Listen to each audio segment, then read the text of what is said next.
What a beautiful day in northwest Arkansas. Temperatures reaching up into the 70s. The Hog Pen has a little bit of activity for some afternoon baseball. Second game of this midweek set between the visitors from Arkansas State and, of course, the Arkansas Razorbacks. Let's bring you up to the broadcast booth. Short sleeves today. How about that? Brett Dolan, Troy Eklund, thanks for joining us.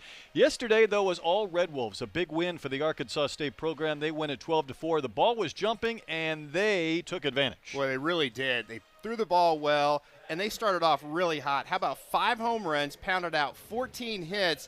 They were amazing. Arkansas got things going in the first. Micah knew it, the solo shot, and you felt like it might be the Hogs' day, but that was not the case, Brett. It was not, because there was a 6-run second inning. First a home run from Hausworth, and Troy, the big swing came from Quiller. Yeah, Ashton Quiller, bases juiced, and he did not miss that one. He has just been red hot for the Red Wolves. And how about Cross Jumper, talking about red hot, 2 home runs in this game.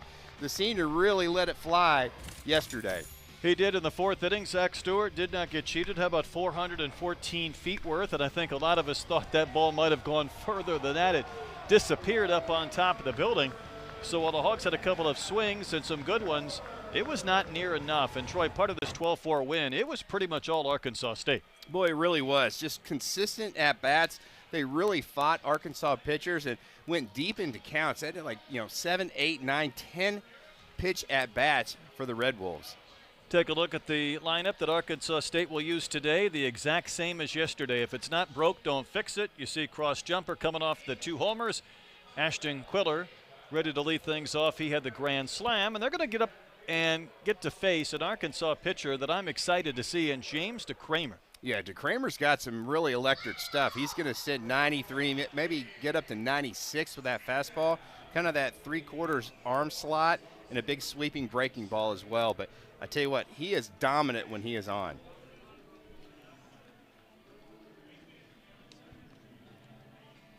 Time for some baseball between the Red Wolves and Razorbacks. Both of these teams are 6-2, and there's Quiller stepping in to begin things, hitting at a .417 clip with a pair of home runs, and he takes strike 1. Our plate umpire today is Casey Moser. Sean Arthur will be at third. Jeff Head umpires at second. Christopher Griffith is at first for this veteran crew. DeCramer's next one caught it and missed. Yeah, DeCramer's got a little bulldog in him on the mound there, Brett. I mean, he's got a little bit of an attitude. He's going up against a guy, Ashton Quiller, that is just on fire this season. Led the team in hitting for Arkansas State a season ago. On the ground to second base, and you notice right away that is Souza. He'll make the play to throw out Quiller. The flu continues to cause some problems, as did that throw, but Souza will pick it up. So Kojo not in the lineup today. It's been a rotating cast of characters that have not been fully healthy, and I hope at some point we can stop talking about that. Yeah, it's kind of a mess right now for the Arkansas Razorbacks, and even as they were taking BP, I walked down and saw Coach Van Horn. He said, I've got to change the lineup. He said, I got too many guys out sick. This is Lane Walton. He had one of the home runs yesterday, and for Walton it's number 6. 6 of his 9 hits have been home runs.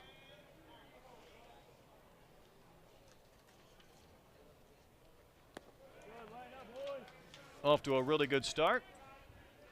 You can just kind of tell people's body language in the box if they've got confidence or not, and Layton Walton really shows that. Big, long, strapping kid, 6'4", but seems like he's got a pretty compact swing, and I tell you what, he is not afraid to get cheated. We need to see him and Kahio Aloy have some side-by-side swings. The good news is he remembered to put his parents on the pass list today. That is key. He may have even added a few names just to make sure he didn't go without some needed tickets. Here's the 2-1 pitch from DeCramer, and that is high. 96 on the board. How about 97 on TrackMan with that last fastball by DeCramer? DeCramer came to Arkansas after the Razorbacks lost a portal commitment when Jackson Wells signed an undrafted free agent deal with the Astros. Walton rockets another one to right center field. New is back, and he is near the track and makes the catch. I didn't think Walton got all of that. Still just about got it to the fence, and there's 2 outs. Yeah, sometimes you just have to miss the barrel, and he didn't miss it by much, did DeCramer, but Just a long, loud out by Lane Walton. DeCramer did not pitch in 2024 redshirt season. 14 games, 3 starts a year ago.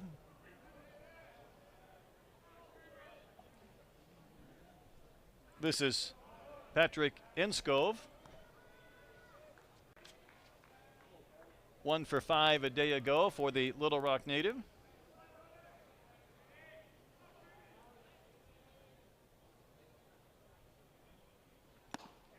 Well, that pitch had a little bit of run to it. It took a little something off that one. And you're right, had really good late life up and in. That's a really tough pitch to lay off as a hitter, and you're going to have a lot of success if he keeps the ball in that zone. Working with Helfrich. Dumps one in there for a called strike. Really nice spin rate on that breaking ball right there. That's that slurvy slider that DeCramer will throw. See what he does, 1 and 2. That one's hit hard to third. Pompey will knock it down and pick it up, and he slings it to first to retire Enskov. And the Red Wolves go in order, and the Razorbacks coming into bat.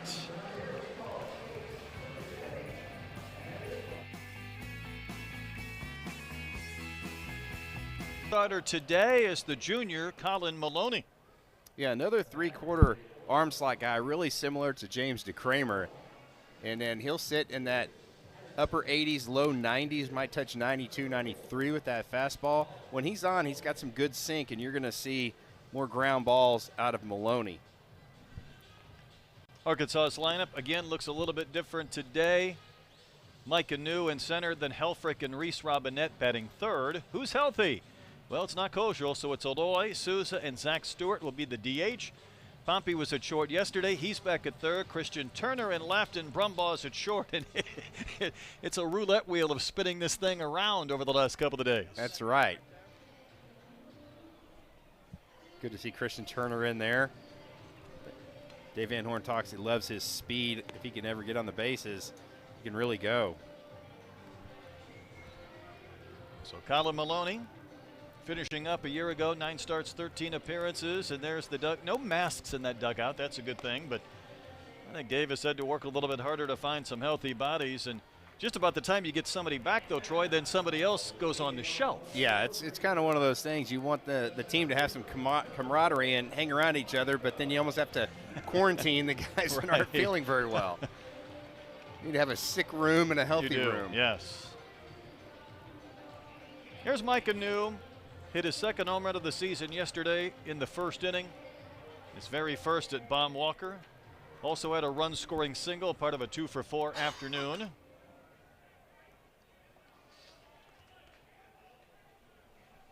And Maloney ready, and his first one is buried in the dirt. I'm still quite impressed by a stat you talked about, Mike Anu. His time down the first baseline, especially from the right-hand side, is 4-1. So you're going to see him, if you have a slow ground ball, he might just beat it out. I mean, it's right at to somebody. Watch. Yeah, you're right. And we got to see a little bit of the vertical leap yesterday. He raced back to the fence on a Houseworth homer, and I thought he might just kind of scale the wall and jump up to make the play. New hits a sky-high pop-up into shallow right center. Who wants it? It will be the center fielder, Quiller. Calls off Griffiths and Walton to make the catch. And this is a relatively windless day after a couple of afternoons on Monday and Tuesday in Northwest Arkansas, where you'd like to be out on a ship and put up the sail and let it do all the work. Today it's pretty calm. I mean, that ball right there might have ended up in left field yesterday and might have been in the stands the day before. I tell you what, the wind was just whipping the last few days, but yeah, it's super rare. Calm today. Does not happen very often. Non-bomb-like. None Arkansas-like. Here's Ryder Helfrich. Takes that fastball down. Ryder Helfrich is the only Razorback with 4 multi-hit games so far this season. See the 15 homers a year ago. Yesterday, though, he singled and walked and hit into a double play. Arkansas lost a base runner in each of the first 3 innings while the Red Wolves were building a 7-2 lead, and they did not look back. Yeah, just those base running mistakes, it kind of crippled the Hogs. They had some momentum roll, kind of ran themselves out of a couple innings.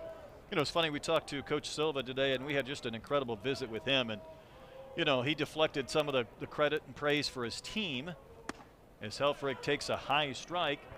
And he pointed out that base running mistake that Arkansas made because it took a run off the board. The heart of the lineup was coming up. Who knows? And just little things like that sometimes that when you look back on it, may be lost amongst about 6 or other situations in the game. But, you know, he realized that his team took advantage of some and found a way to cruise to a win as Helfrich walks. Yeah, you would have bases loaded in that situation. I think your 2-hole hitter coming up, and, you know, who knows what would have happened. But, again, yeah, you got to take advantage of your breaks, and the Red Wolves sure did yesterday, and they looked really solid. And they even have maybe one of their best players out with a knee injury. Yes. Seems like a common theme from some of Arkansas's opponents. This is Reese Robinette. He's in the 3-hole today. He went 0 for 3 with a walk, and he jumped up from the 6th hole to the 3rd spot. Sometimes you got to take advantage when Yes. you got some guys sick and just produce. We put up the bio on Reese when he stepped in. His numbers a season ago from Kennett, Missouri, hometown of Sheryl Crow. Small little town, so. I'll tell you what, I've been really impressed. I know it's really early on this ball game, Brett, but Casey Mosier, our home plate umpire, is been spot on. There's a couple pitches that could have gone either way. I mean, he was really accurate according to TrackMan, and you can maybe expand on what these umpires are using TrackMan this season. Yeah, we're going to talk about that later on today. I think finally the college game has been able to fully utilize some of the technology in TrackMan, and we'll save that for a little bit later on. There's the head hog, 24 seasons as the head coach at Arkansas.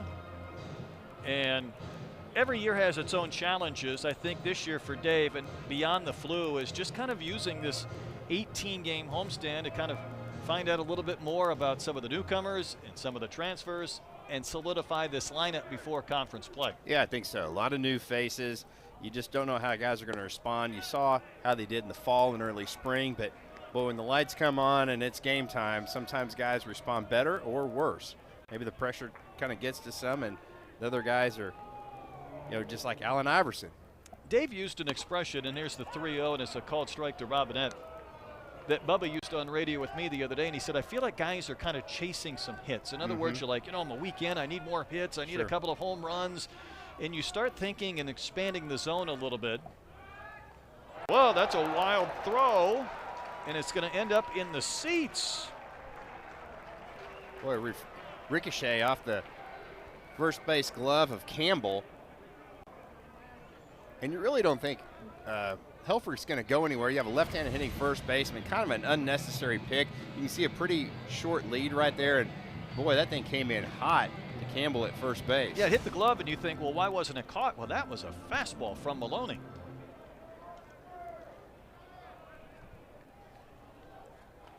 Robinette, 3-1, fouls one back to the screen, and the count has gone full.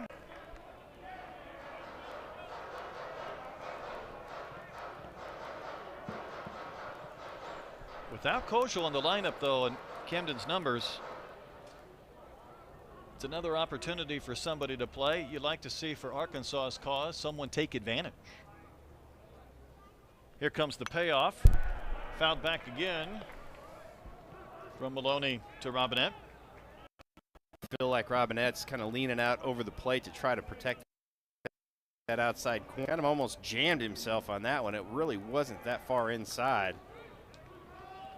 Kind of understand his thought process a little bit, but you hate when you do that to yourself. Another payoff. That one's high. Couple of walks here in the first from Colin Maloney.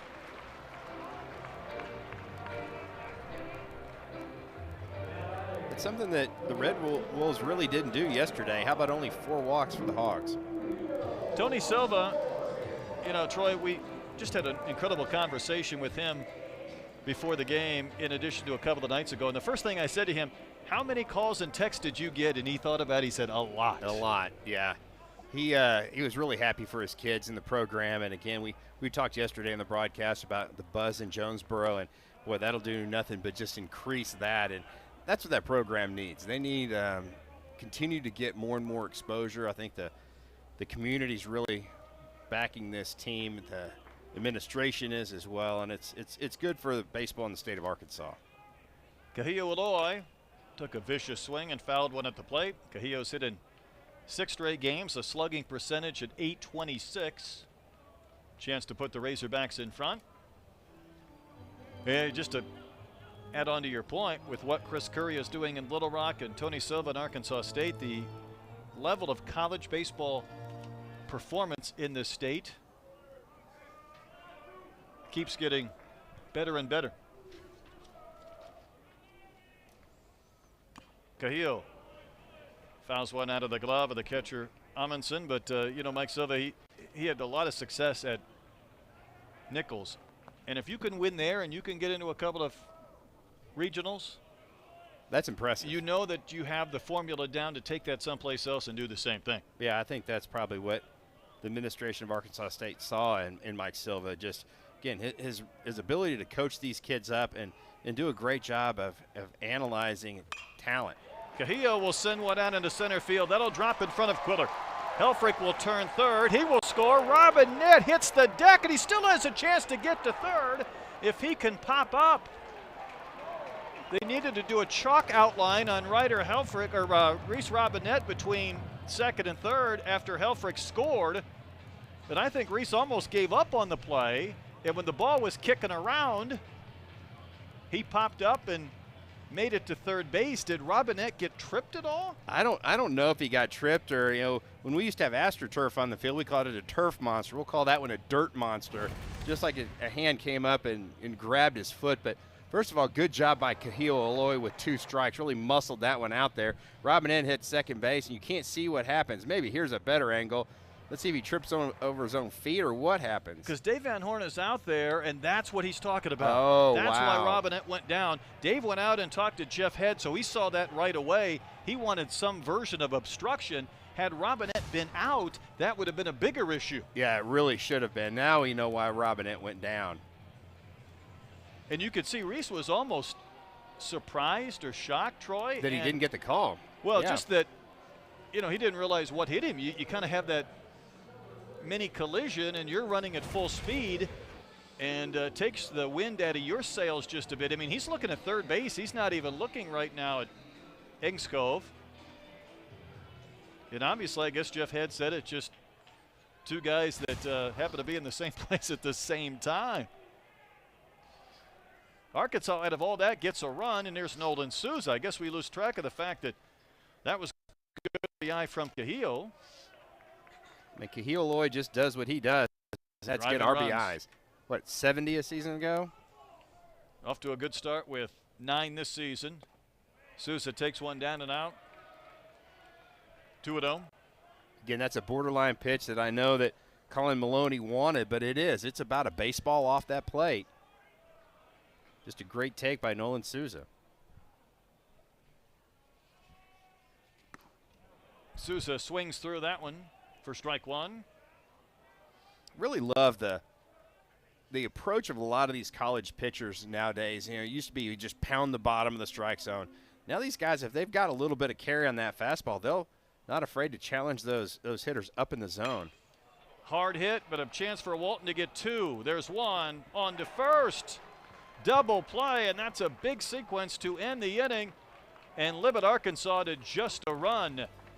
Souza hit it hard, but he's out, and the frame is over. Hawks lead 1-0.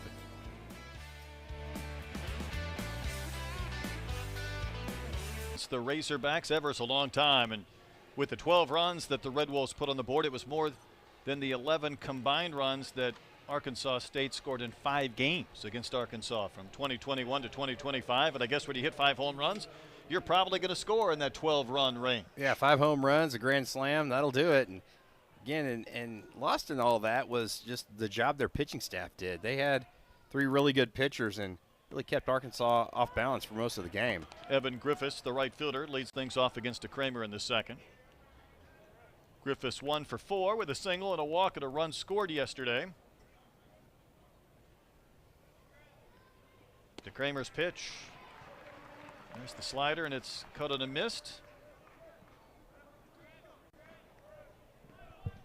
Yeah, really nice spin rate on that breaking ball, almost 2,700 by James DeCramer, and get you some break with that. That's more than's on my scouting report. 2 pitches outside. I mentioned DeCramer was at Oregon State last year, and he worked mostly out of the bullpen. He did make 3 starts, and one of those was against USC in the Corvallis Regional during the tournament. 5 shutout innings, 6 strikeouts, only 2.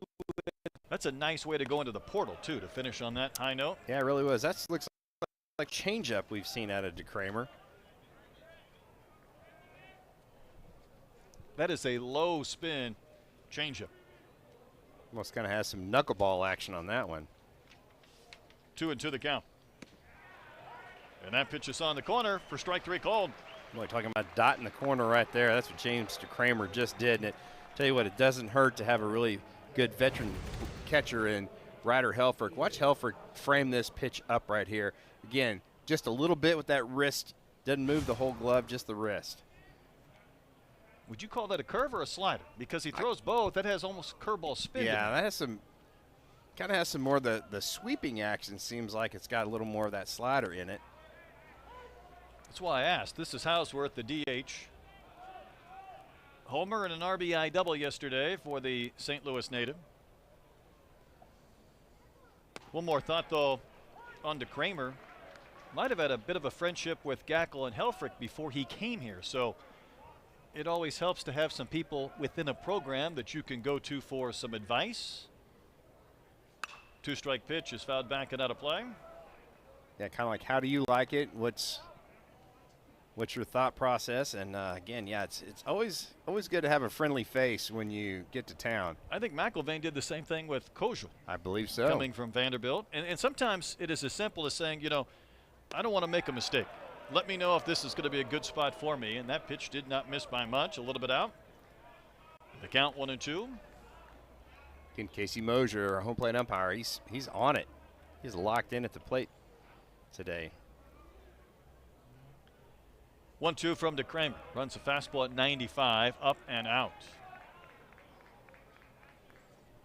First 4 have been set down by DeCramer.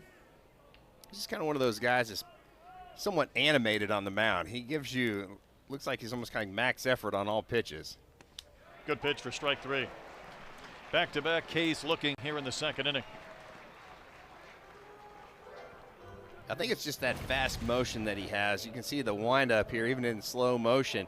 It still looks fast, but again, not another great job by Ryder Helfrich, just picking that one, just lifting it back into the zone. I tell you what, the pitch shape impresses me. I think it's a little bit different of a look, and I don't know if it's late breaking. It's got a little more of a hump if that's a slider, or it's a little bit tighter if it's a curve. And cross jumper off a 2-homer game. Skies went out to right center field, and Mike Anu, you just take everything out there in right center. He made the play. The inning ends 6 up, 6 down for the Red Wolves. Hogs lead 1-0.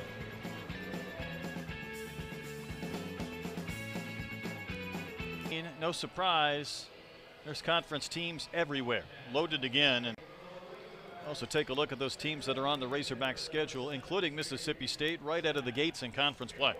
Yeah, that's going to be a challenge early on for the Hogs, and that is going to be a fun weekend here. I think it's, what, the 13th, 14th, and 15th of March, so it's right around the corner. Zach Stewart leads off. Grounds one to a vacated hole on the left side, and that'll bounce about 15 times out into left center for a base hit. 2 of the 4 hits for Stewart in limited at-bats were home runs, but he'll take a leadoff single here in the second inning. He could keep swinging the bat like that, and Zach Stewart's going to find his name in the lineup more often than not.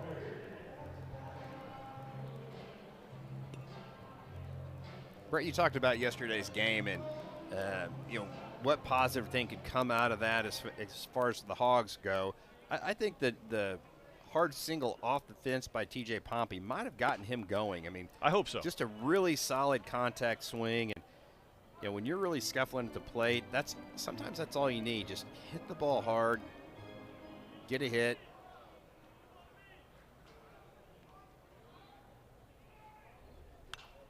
Going to pop that one up back and out of play. He struck out 13 times this year, and sometimes, obviously, with his skill set, his speed, you want to see a little more contact. But Again, I think sometimes this 18-game homestand is designed to get a few guys really rolling. Yeah, I think so. You kind of get in that same routine day in, day out. You're going to class, sleeping in your own bed. Seems like that breaking ball away is what's really giving Pompey a lot of trouble. So I think he just needs to kind of concentrate and almost think like, I'm going to try to hit the ball right over the second baseman's head. As a hitter, I just felt like it kept me on the ball a little bit longer. Pompey lifts one high in the air, but playable left center field. Cross jumper, waiting for that one to descend, and that is the first out of the inning.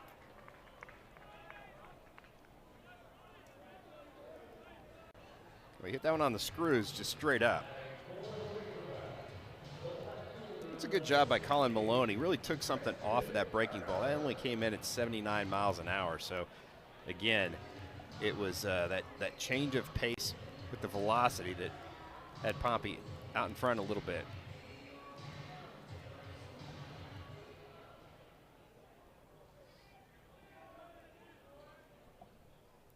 Christian Turner getting the start. He came on late for Ruiz in the game on Saturday when he was having a bit of the issue with the calf, and I think Dave mentioned that Ruiz would be a possibility for getting back in the lineup this weekend against UTA.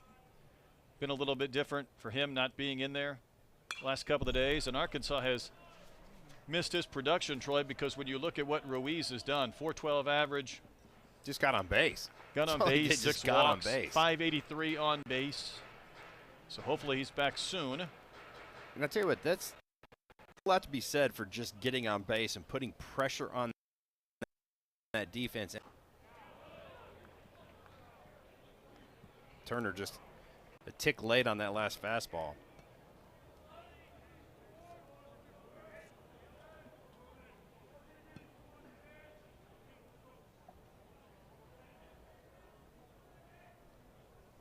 Here's the 1-2. Late swing, fouled back and out of play.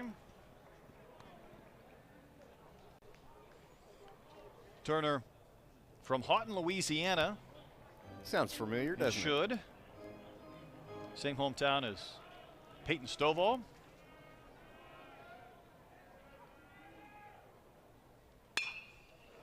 Well, he's taken a couple of those right out of the glove of Amundsen. And I tell you what I'd do if I'm Arkansas State right here. Christian Turner hasn't showed me that he can get the barrel out on that fastball. And again, I know he's got 2 strikes, so he's kind of in that protection mode a little bit, but I would not speed up his bat and throw a breaking ball in this situation.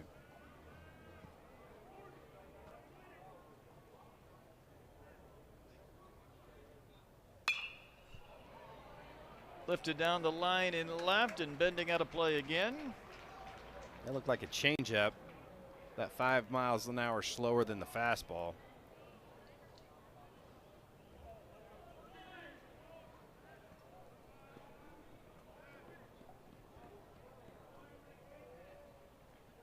And that is a swing, and that is a miss. So Maloney wins the battle. That's his first strikeout, second out of the inning. That's a really good pitch by Maloney. He was in the driver's seat, 1 ball, 2 strikes, so he had the ability, even though this is taken, it's still 2-2. You can see Turner just could not resist. This is Carson Brumbaugh, shortstop out of Edmond, Oklahoma.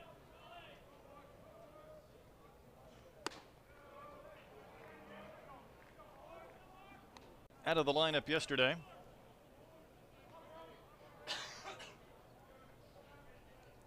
Three for 27 on the young season, so another guy I think the Razorbacks this week and beyond would like to see him settle in just a bit. I think those are the kind of pitches right there. That is a borderline strike that kind of went Maloney's way, and when you're hitting like Brumbaugh, it seems like that's what happens. The borderline pitch goes against you. Now you're 1-1 instead of 2-0.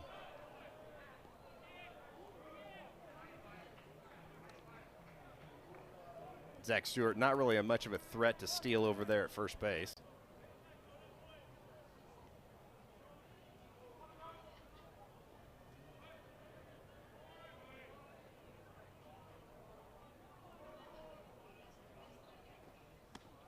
Wave and a miss from Brumbaugh. Maloney with a couple of strikeouts to end the inning. The Razorbacks get a leadoff single, but they do not score. We've completed a pair of innings. Step forward, I think they're doing the same thing again this year, and I think the coaching staff team felt like they were just in a better spot offensively. I think the numbers would bear that out. Yeah, I think that's a leap forward from 2025. Yep. I mean, some really impressive numbers. And I love the term that Coach Mike Silva talked about is we got to challenge the wall, which means drive that baseball in the gap, maybe over the fence. And they sure did that yesterday. Yes, they did. Kason Campbell had 3 hits of the 14 for the team. And the one thing Coach Silva told us that he mentioned to the team yesterday, I'm just as curious to see how you come out and play today. Respect the win, I think, was the phrase that he used.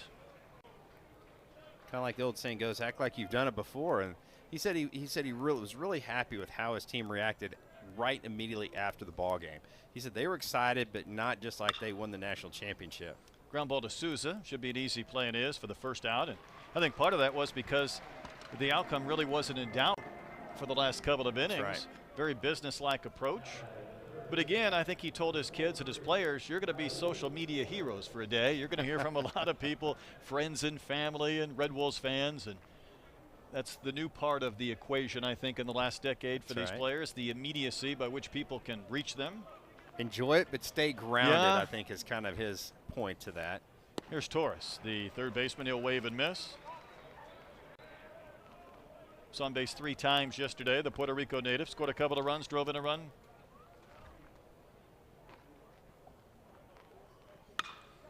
Liner, that'll be caught by Nolan Souza.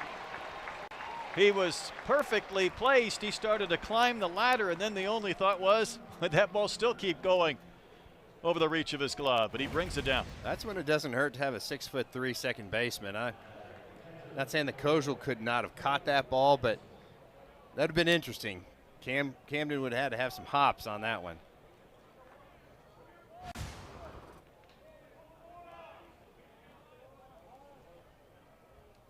This is Amundsen, the catcher, who's 1 for 17 on the season. He was hit by a pitch and scored a run yesterday in that 6-run second inning that was a big-time shot in the arm for Arkansas State. It's been with Coach Silva all 4 years. A couple at Nichols, 2 here at Arkansas State.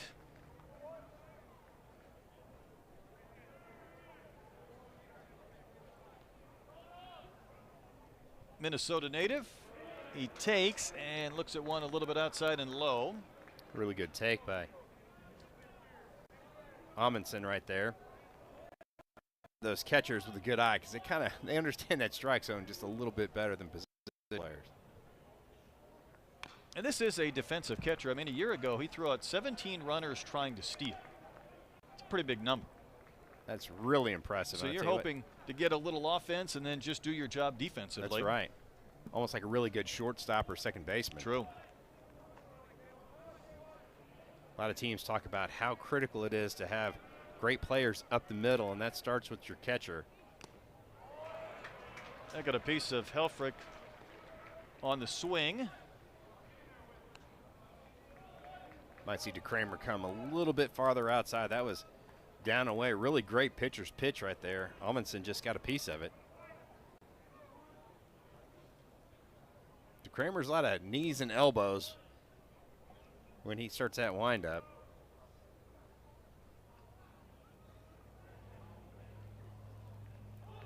The 2-2. Couple of bounces down to third. Pompey's there, shows off the arm. That's another perfect inning for DeCramer.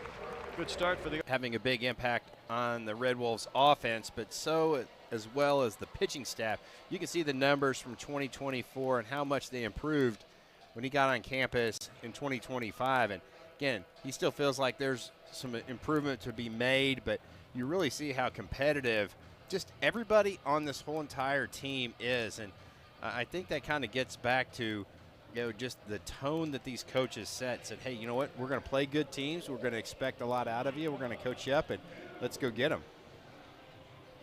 I think what they did last year, though, you're really trying to mix and match. You're trying to optimize your pitchers. And by that, you know, there is an art form of getting guys out when maybe they've reached that point where they're no longer surprising the hitters. Here's Mike Anu singling back up the middle for a base hit. Was tattooed right back up the box. About 106 off the bat of Mike Anu. That's squaring one up. But yeah, you're right. It's limited exposure, maybe. Right. It's the ability to go, okay, hey, this guy's really good for an inning and a third or inning and 2/3, but you try to push him to 3 innings, and that's what's he starts having some issues, and maybe some command issues or just getting fatigued. Flip. Stolen 1 base this year, back and standing. And I think I will talk about it from time to time. You bring him, let's say he surprises you and he has 2 good innings. If you take him out, he leaves with that feeling of confidence. You go back out there for a third, a couple of runs score, and the whole thought process is, boy, I didn't finish strong, and rather than what you did good. And I think that's always a balancing act when you're trying to incorporate new players, young players, or anybody, really. Yeah, I think so. Baseball is such a mental game and a game of confidence. And as a coach, yeah, you've really got to figure out, you know, if it's almost like those guys that retire when they're right on top, because then all they can think about is how good they were at the end of their career instead of, you know, pushing it a few extra years and really starting to slide off on the talent level. So you got to do to get, you know, squeeze that down into a single game. Helfrich blisters 1 right to short. A flip back to first is going to be in time for a double play. So Arkansas is hit into 2. 1 was a ground ball DP, and that was a line out double play.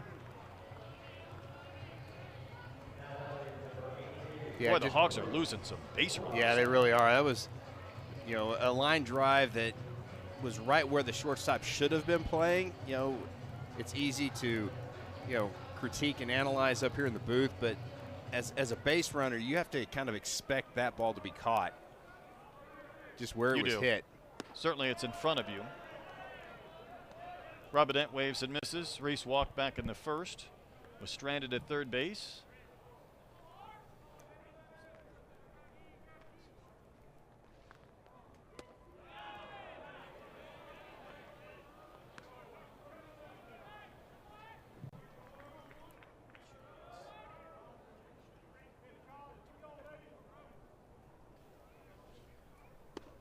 Robinette waves and misses at a pitch a little bit up and out of the zone.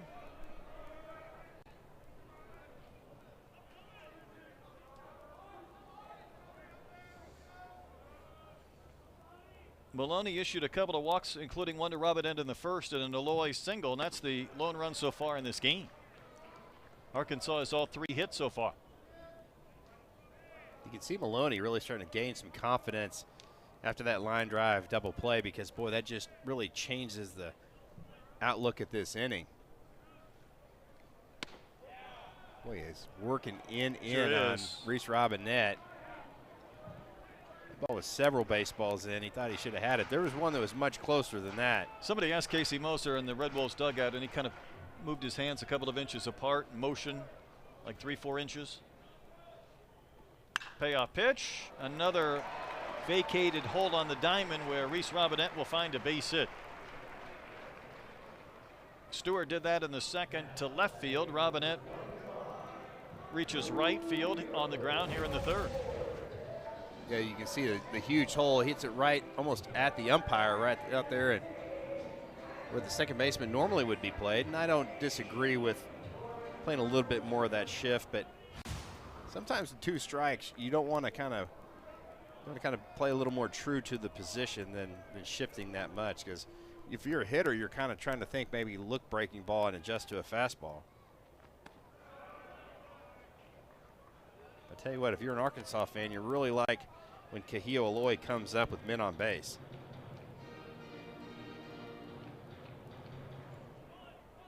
Nine runs batted in this season to go along with those 70 from a year ago. Gets under this pitch and hits it a mile in the air down the line and left. Engskov will make the catch with 2 outs to end the inning. The Razorbacks get another hit, so it's through 3. 1-0 Arkansas.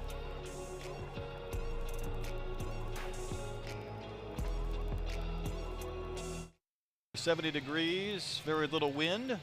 Haven't had much offense, though, and DeCramer's outing is one of the reasons why. 35 pitches through 3, so he'll be back to the top of the lineup second time through. Quiller, Walton, and Engskov. You know, we were talking a lot about Quiller yesterday and his stance, and you see it right there, the way he holds the bat. First thing that popped into my mind was Ricky Henderson. Absolutely. So when we were talking to Coach Silva today, and that one's laced foul, I'm like, got to be some correlation, and he said 100%. Yeah, I love the story. He said, you know, I just had him take a look and said, hey, this guy, his name's Ricky Henderson, and he's one of the best players to play baseball in a long, long time. And he goes, just look at it and see what you think and go down the cage. He goes, I didn't even follow him down there. He came back and goes, Coach, I can hit like that. I'm relaxed. I've got all the tension is down in his legs where it's supposed to be, and upper body and hands relaxed, and that's what you want to be, have that quick twitch.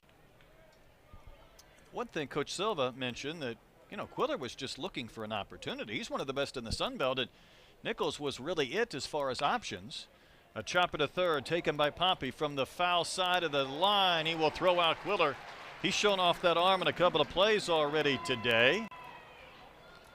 And Quiller retired, but he was just hoping for a chance to play somewhere, and Coach Silva found him, took him to Nichols, brought him to Arkansas State. He's one of the best players in the Sun Belt Conference. Yeah, it really is just started just clicking right there for Ashton Quiller. He just hits the ball hard every time he comes to the plate. And again, TJ Pompey almost kind of look a little Manny Machado over there at third base. Yeah, I think so. Certainly with that size, right? Yeah, go let your momentum carry you into foul ground and just throw a laser across the diamond. Lane Walton lined out to rather deep right center back in the first.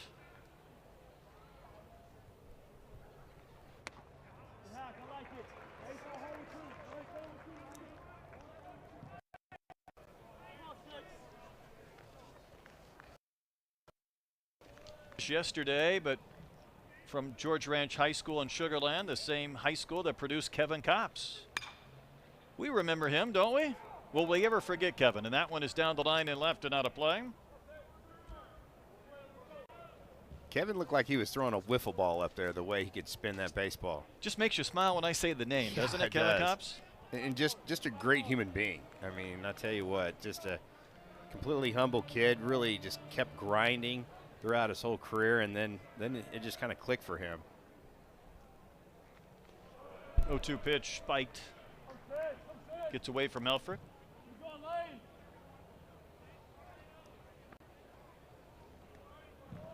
Went to Hill College. Coach Silva said they were looking at somebody else, and they came across Lane, and I think it was a low-budget JUCO, and you know, this first ride around Division I baseball has been a lot of fun, especially when you get to go to Ole Miss last Tuesday. You play at Arkansas this Tuesday and Wednesday. Yeah, you can definitely see the skill set of Lane Walton that just exudes the confidence. Like, just even takes like that right there.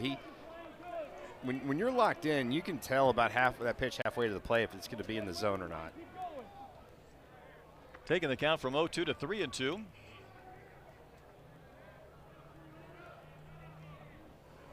DeCramer's next pitch. Breaking ball, strike 3. 3 Ks for DeCramer. Not sure if Walton was trying to guess fastball in that last pitch, but boy, it really locked him up. Look at this pitch by DeCramer, just kind of came in the back door, and that's tight, isn't it? It was really tight. How about almost 26 RPM on the spin rate on that one?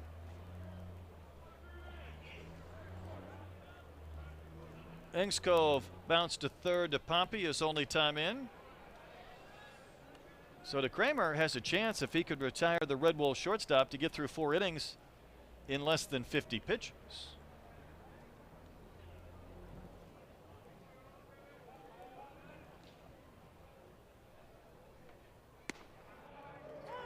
I think it's one of those things with DeCramer's motion.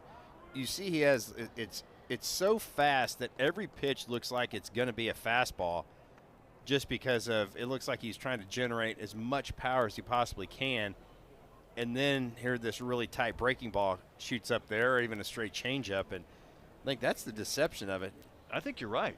It looks like every pitch is max effort, and then and the arm speed's the same. Because it's coming out of the same slot. The hitters almost kind of give up on those breaking balls because of how high they seem to come out of the hand. So in those conversations, just to slow down the pitcher.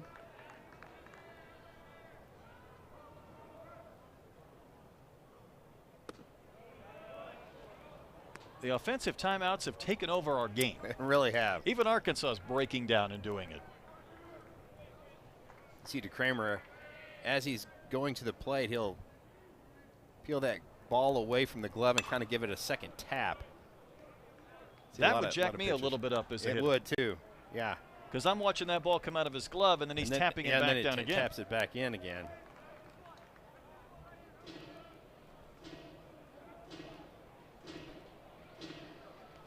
'50th pitch forthcoming from DeCramer to Engskov.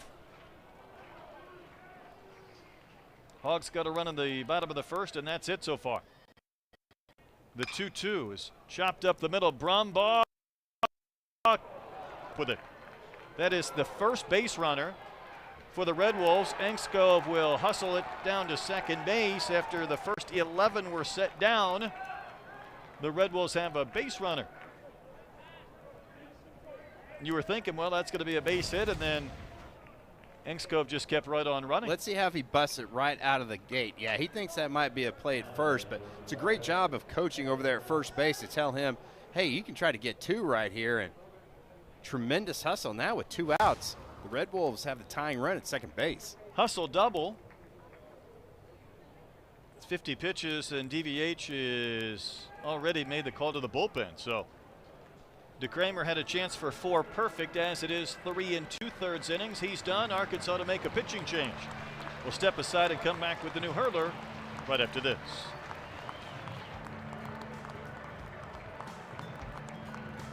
Over, and Arkansas is going to go to Steele Eaves, and you kind of go with one kind of animated power pitcher to another one. And Steele Eaves, he's going to throw that fastball around 92 to 94.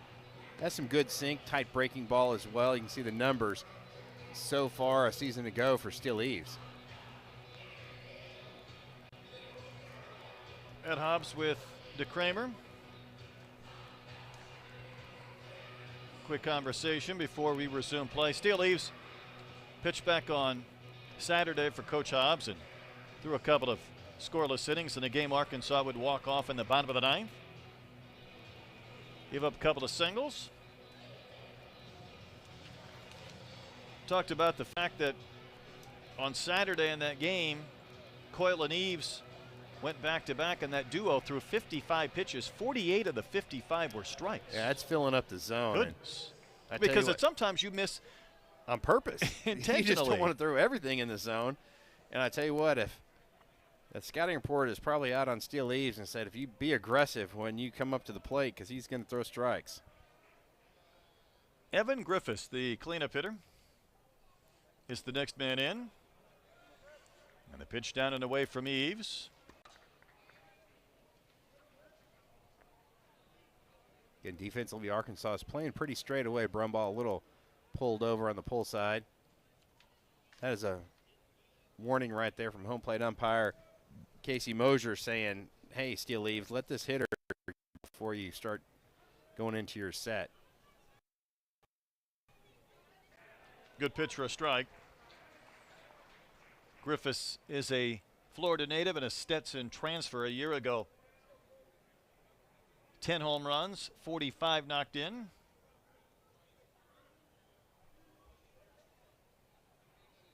Struck out looking back in the second.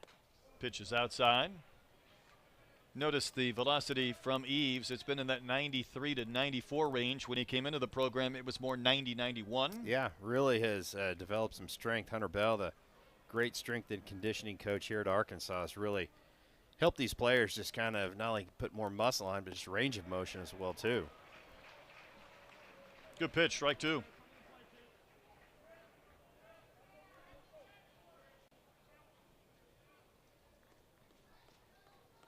Griffiths would love just to find some green grass in the outfield to knot this game up at 1 each.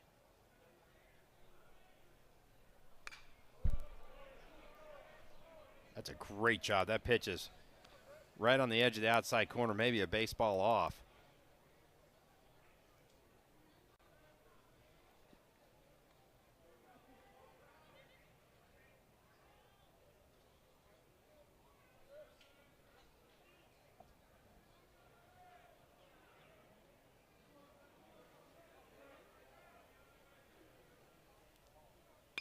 Two is rolled to short. Brumbaugh's got a strong arm. He'll guide that one over to first base to retire Griffiths. And in the inning, first hit, first base runner for the Red Wolves. Haven't had a lot of traffic today. It remains 1-0 Arkansas.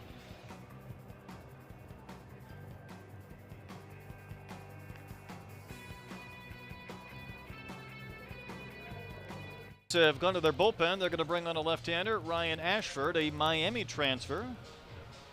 Come on and work against Sousa, Stewart, and Pompey. Pretty good move by the Red Wolves, bringing the left-hander against the first two batters for Arkansas have been left-handed. And Brett, you don't see this very often, but he's a sidewinder from the left-hand side, so it's going to be a little different. He's going to live in the mid to upper 80s with that fastball and a slow sweeping break. See the numbers for Ashford. And again, yeah, that left hand from the sidearm arm slot is pretty rare. If you're a left-hander, you just got to make sure you keep that front shoulder in. Sousa's thinking, oh goody, as he comes to the plate. Rolled into a double play with runners on the corners in the first when Arkansas had plated a run. That is still the game's only tally.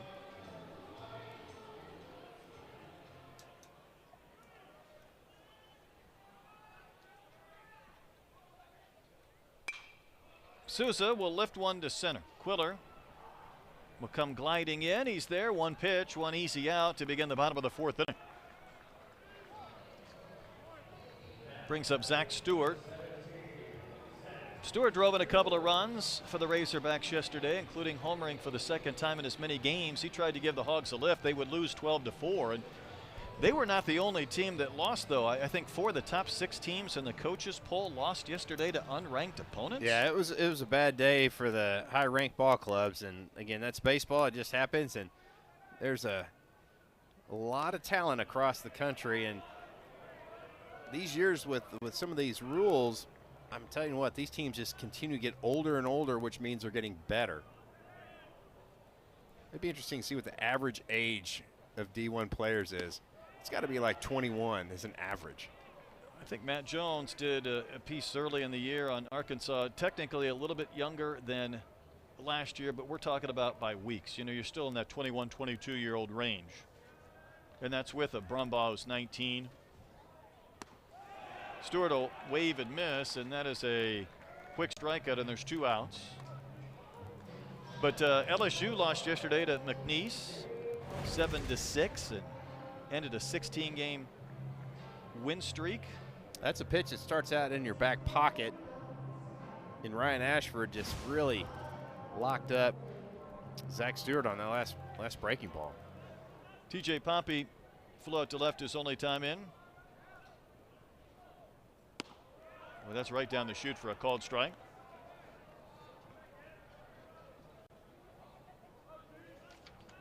It was almost one of those takes that Pompey was going to take it no matter what, just to get a look at Ashford. He's quickly behind 0-2.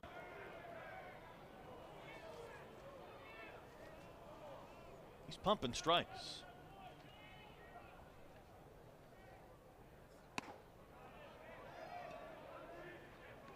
Kind of the show-me fastball up and out of the zone, and he's got a couple options here. He might go, still feel like he's going to go the breaking ball, but maybe down and in or just backdoor this one. Just hung out there.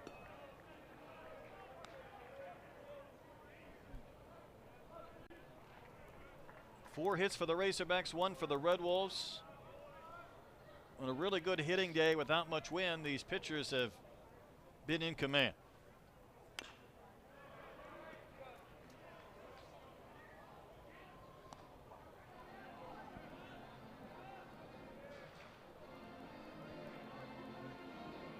Maloney worked that ball over. He's got some left-handedness in that delivery. He's got some nervous energy out there on the bump, doesn't he? He's going to do it again. I mean, he just doesn't rub down that baseball. We have the wrong camera angle, but he's kind of almost condensing it in his hands, the way he's pushing it like you would. The clay or something. He's got to mold it just right. A racquetball of some sort.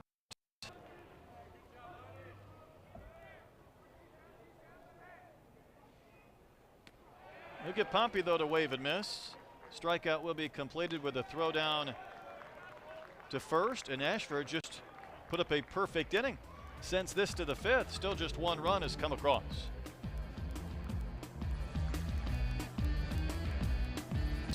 Yesterday, San Diego State took care of #1 UCLA. There's that win, though. A 16-game winning streak for LSU going back to last year was snapped. Georgia State over Georgia Tech. Oklahoma beaten up pretty good in that one.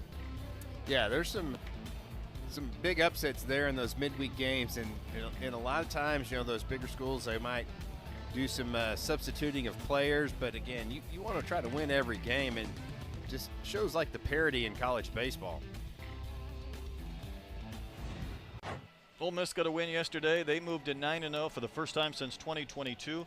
Texas A&M, you see what we're dealing with today. Yesterday, a lot of hits, a lot of runs.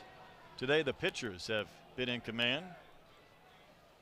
Now, Eves came on, got the final out in the 4th inning, so this is his first full inning. Hausworth will lead off. This 2-game set is right there for the taking for the Red Wolves if they can get some offense or some base runners, and that was propelled away by Souza, and Hausworth will reach. Yeah, just a cue shot off the end of the bat of Hausworth, and again, that's where you just got to put that baseball in play. Souza hadn't had a lot of opportunity in the outfield. See if that ball comes up on him, maybe just a little bit. Was he caught between trying to come around that and backhanding? Yeah, I think so. A little indecision will get you every time. It will. Here's cross jumper, flew out to center his only time in. I was saying that Ole Miss is 9-0. A&M had a couple of games this weekend that were really strange. 1-0 and 2-1 in the 11 innings against Penn from the Ivy League, and they scored 25 runs in 7 innings against Lamar yesterday. That's how crazy baseball can be. 13 different players scored, 14 walks. And that's off the glove of Helfrich, and this inning needs a reset. That was a cross-up right there for sure. They're going to rule that as a pass ball, but that just looked like that Helfrich wasn't prepared for that type of pitch.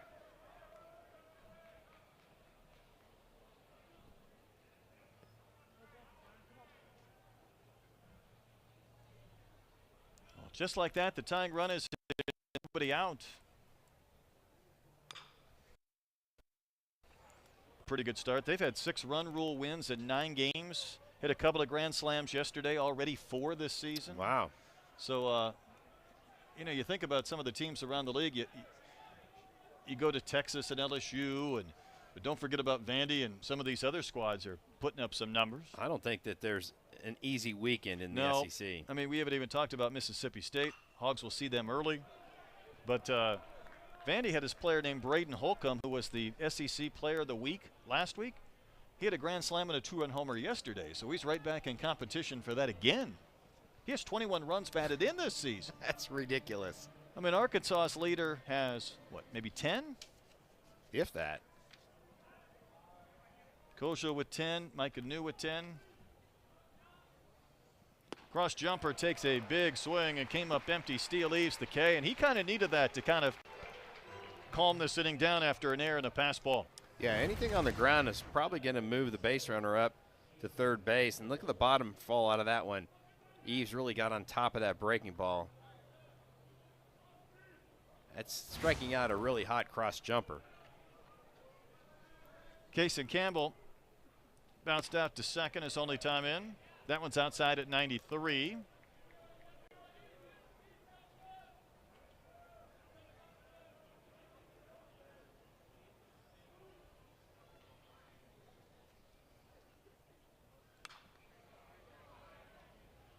These hitters are trying to square something up today. Yeah, they're not getting cheated at the plate. And Steele Eaves is doing a really good job of pitching in the bottom part of the zone, and you might see him trying to come up here, especially if he gets 2 strikes, to elevate that fastball and get the strikeout up in the zone.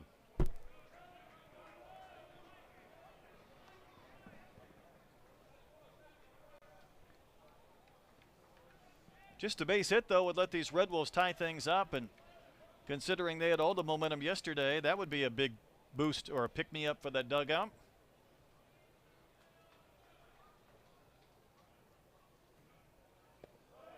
Eaves tried to work on that outside corner and came up a little bit empty.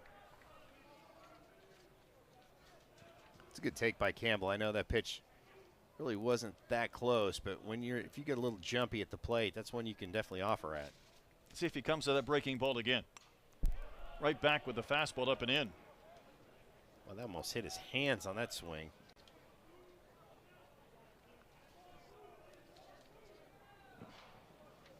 Talked about on yesterday's broadcast, these Red Wolf hitters, they really battle at the plate.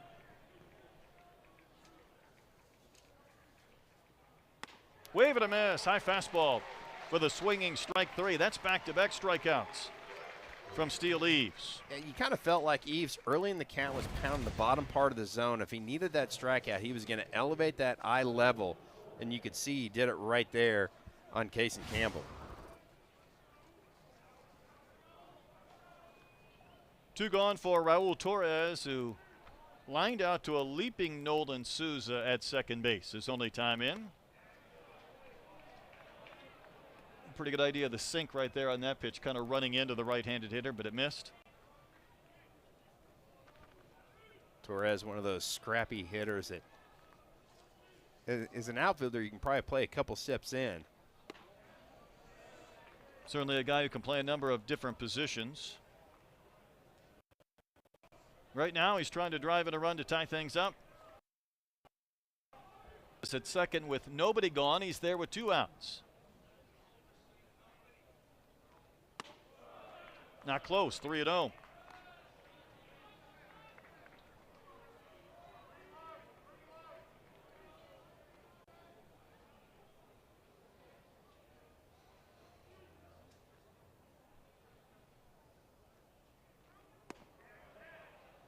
Well, that did miss by a ton, maybe a little bit down, and that is ball 4. So Eaves will put Torres on base. Now, Amundsen, who's coming to the plate, is 1 for 18 this year, so I'm not sure if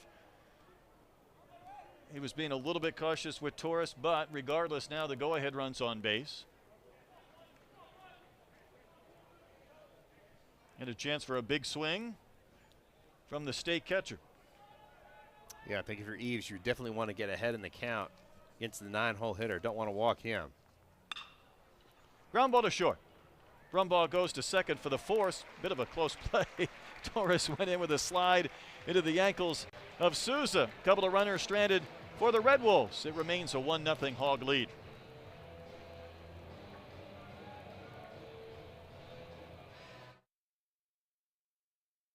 Put some money on their baseball program, and they're in need of a new facility, and they have one coming. This is the rendering, and I know they probably can't wait for this building to be constructed. Yeah, you got to love the swinging Red Wolf right there. I mean, that's a good look. Keep in mind, that's impressive. We have a beautiful day today. Remember, they had a scrimmage where they cleared the snow in the infield, and it was still snow in the outfield, and they had to tell their infielders, don't go back on any ball. Don't try and drift on a pop-up. Because you'll end up in a drift. Yeah, it's right. You're just trying to get outside. Christian Turner leads off the bottom of the 5th. Shows bunt, takes a strike. Still just 1 run has come across. But in the Sun Belt Conference, you know, you got to try and keep up with the Joneses, so to speak. Coastal and Southern Miss.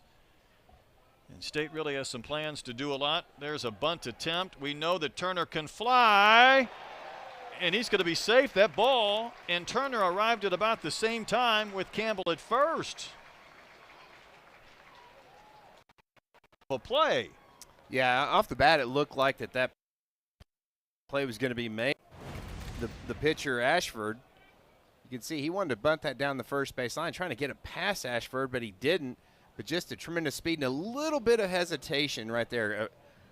A Coach double Silva clutch. is out to talk to plate umpire Casey Moser. Is he going to ask about the running lane here? That could probably be it. Obviously, with that green base, the safety base, it makes it a little easier for that runner to navigate his way down the line.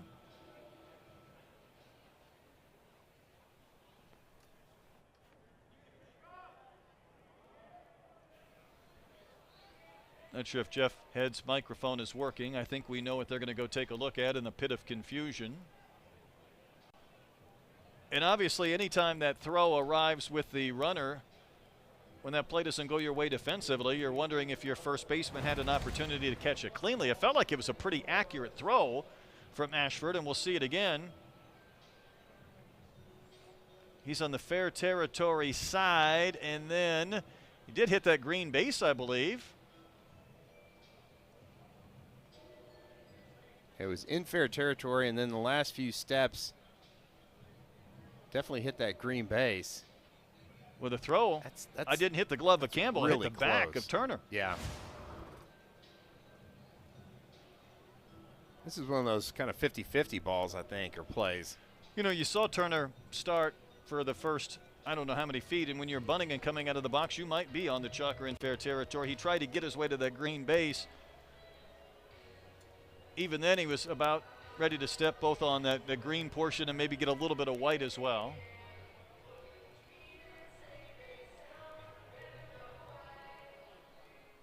Well, it was a play that the home plate umpire really didn't get involved until the challenge came out. So I guess he could have voiced his opinion early on and said, hey, he's out of the baseline, and called him out. I think this is going to stand, especially when Turner hit the green part of the bag.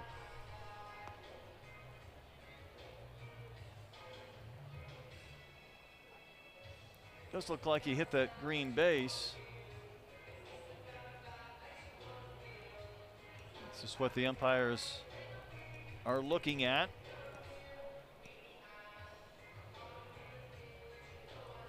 To add to the degree of difficulty, the helmet's coming off the head. Just another thing to confuse the situation. I'm looking still at the running lane. I don't know about you.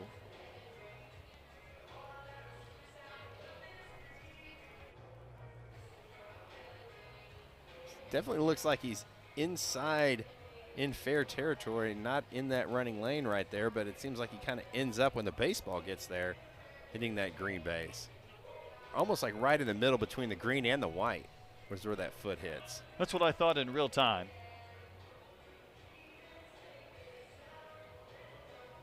Of course, the throw could have been better and the point would have been moot, Troy. I mean, he clearly hits the green base, and I don't see there's any white on that right there.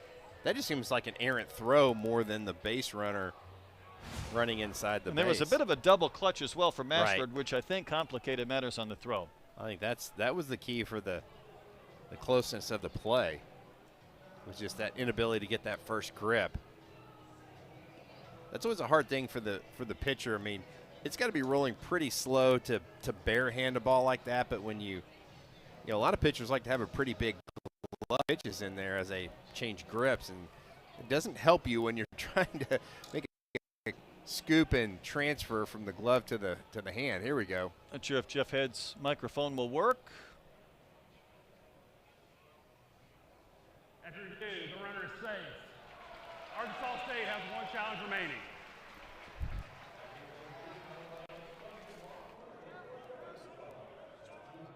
So there you go, runner safe. That's going to be a bunt single for Christian Turner. The Hogs, Troy, have a base runner. It's kind of a big deal in this game. Never thought I'd be applauding a fifth inning bunt as much as I am for Arkansas's cause. Here's Brumbaugh, struck out back in the second. That was against Maloney, the starter, who went 3 innings.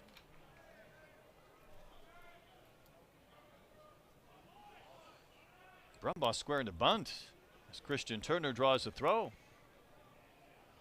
Arkansas possibly looking to do a little small ball. Do you show that bunt early? Because he was way out there early. Do you do that just so you might pull that bat back? And take a swing. They'll I think it's possible. Bunt is placed down. It's going to be another play for Ashford. This one is executed. Red Wolves get the out. Arkansas gets the extra base. One gone.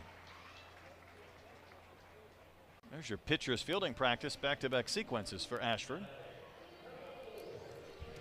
Again, that's a really nice bunt by Carson Brumbaugh. And you got to remember, anybody playing in this game probably never bunted, sacrifice bunt in their career up until maybe they got to college, because they were the best player in Little League, the best player in high school, and that's a selfless thing to be able to get that craft down and execute when called upon. Mike Silva on his way out to the mound. Is he wearing a pitch comm device under his hat? I think that might be a pin. Almost kind of like a LSU's head coach. Well, pitching change will be made. Red Wolves will bring on a new pitcher here in the bottom of the fifth inning. Hogs up 1-0.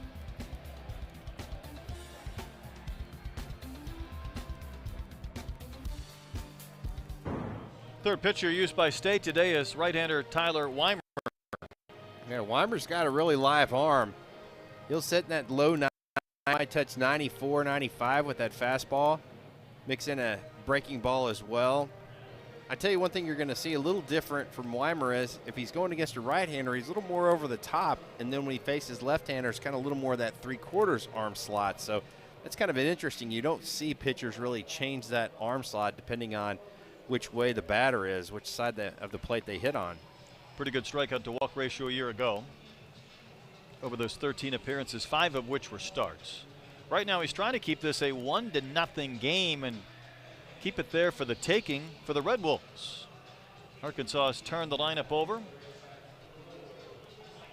Micah New has collected one of Arkansas's 5 hits with a single in the third inning. And then he was erased on a line-out double play off the bat of Ryder Helfrich.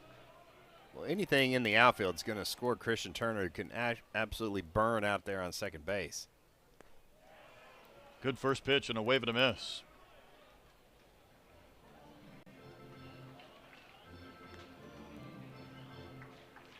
I think Mike Anu is watching those warm-up pitches about 94, and then Weimer snaps off a really good, slow 80-mile-an-hour breaking ball.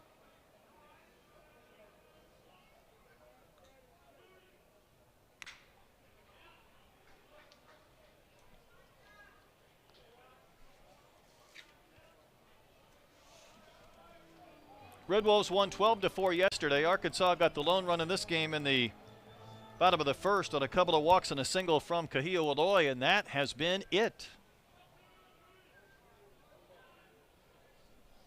Anything to the outfield you would think would score Christian Turner. Well, Mike Anu getting a steady diet of breaking balls right out of the right arm of Tyler Weimer. Yeah, this Red Wolves defense, especially the outfield, is playing very deep. Again, you're going to see something just, if it just gets over the infield, it's definitely going to fall in. A lot of green grass out there. 0-2 pitch pushed off the corner. New would not chase.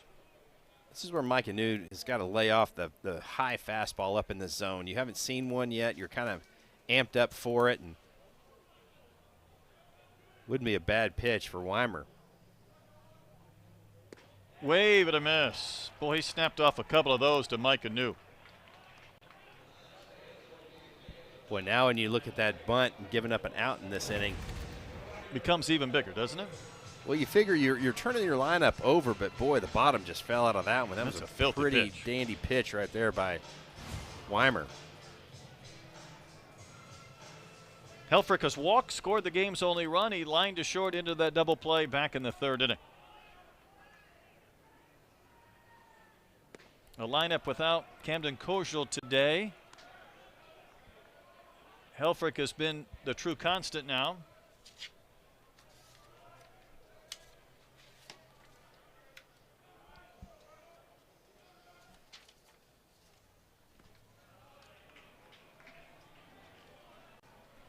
Nice job with the ball in the dirt by Amundsen.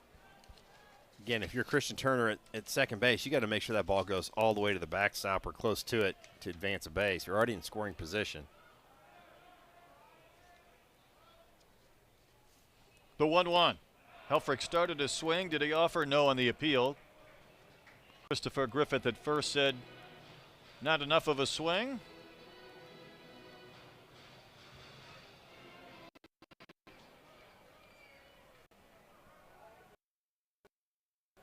Then those breaking pitches. Think I would. Ooh, he came back with the fastball at 94 and That painted. probably looked like 100 after those slow breaking balls.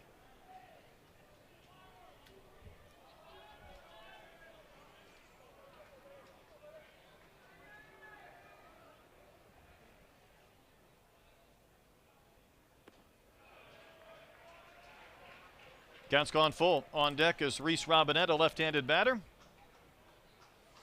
Tell you what, both of these teams here midweek can really kind of navigate their bullpens how they want down the stretch. And this game is there for the taking for whomever wants to put up a couple of runs. It's ball 4, that's outside. Arkansas a couple of base runners. So a bunt single, a sacrifice, a strikeout, and a walk. We're going back to the Gas House gang here. A little old school. Yes.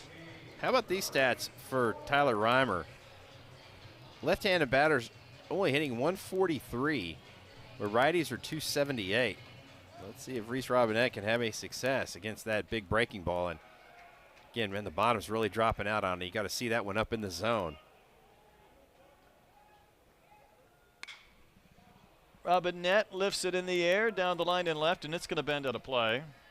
Be about 16, 17 rows up into the seats. Reese has one of Arkansas's 5 hits. He's also walked. I feel like Robinette on that last swing was, you're no balls, no strikes in this count, Brett, and that was a pretty guided swing. I mean, It was. You got to be committed if you want to take a hack 0-0, nothing in the count. That's a fastball in. Sometimes those are head scratcher swings for the coaching staff. It's like, did you really want to swing at that best? That looked like a 2-strike, just kind of foul off a pitcher's pitch swing. Well, he didn't get cheated there. That was a big rip, and now he's down 1-2, and Weimer will try and finish off this inning. And great back foot breaking ball right there by Weimer. He can go right back to that pitch, and even if it's down and in off the plate, that is a great place to miss. Threw it Same again. spot. Yep. We're talking about 3,000 plus spin. No wonder that thing is dropping That off the has tape. got some bite. I mean, that's plus for the big leagues. Oh, my goodness. That's in a tier all to itself. 2-2 and a little fisting ground ball to the pitcher Weimer, who will easily retire Robinette. Arkansas strands a couple of runners. They've left 6 in the game. Weimer did his job, still 1-0.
rather soccer-like.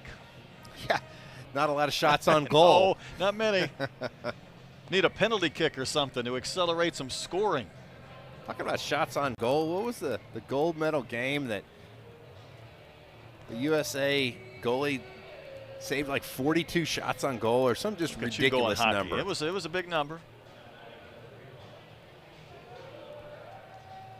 Yesterday, Quiller had a 4-run batted in swing with a grand slam, and right now he's trying to get on base to begin this 6th inning. He's the guy they want up at the plate. He was quoted talking about his grand slam yesterday, and he said he was looking for a good pitch to hit, and he said he elevated one, and I did exactly what I should have done on that pitch. Oh, very good. Hit it over the fence. Couple of groundouts today, 1 to second, 1 to third. He's not given much of a strike zone in there with that crouch. He's not a really tall guy to start with, but I love how loose his hands are and how just slow and deliberate he is at the plate with his upper body.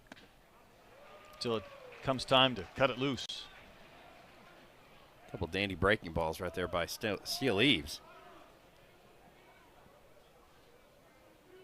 Now you can try to elevate that fastball right here in this situation.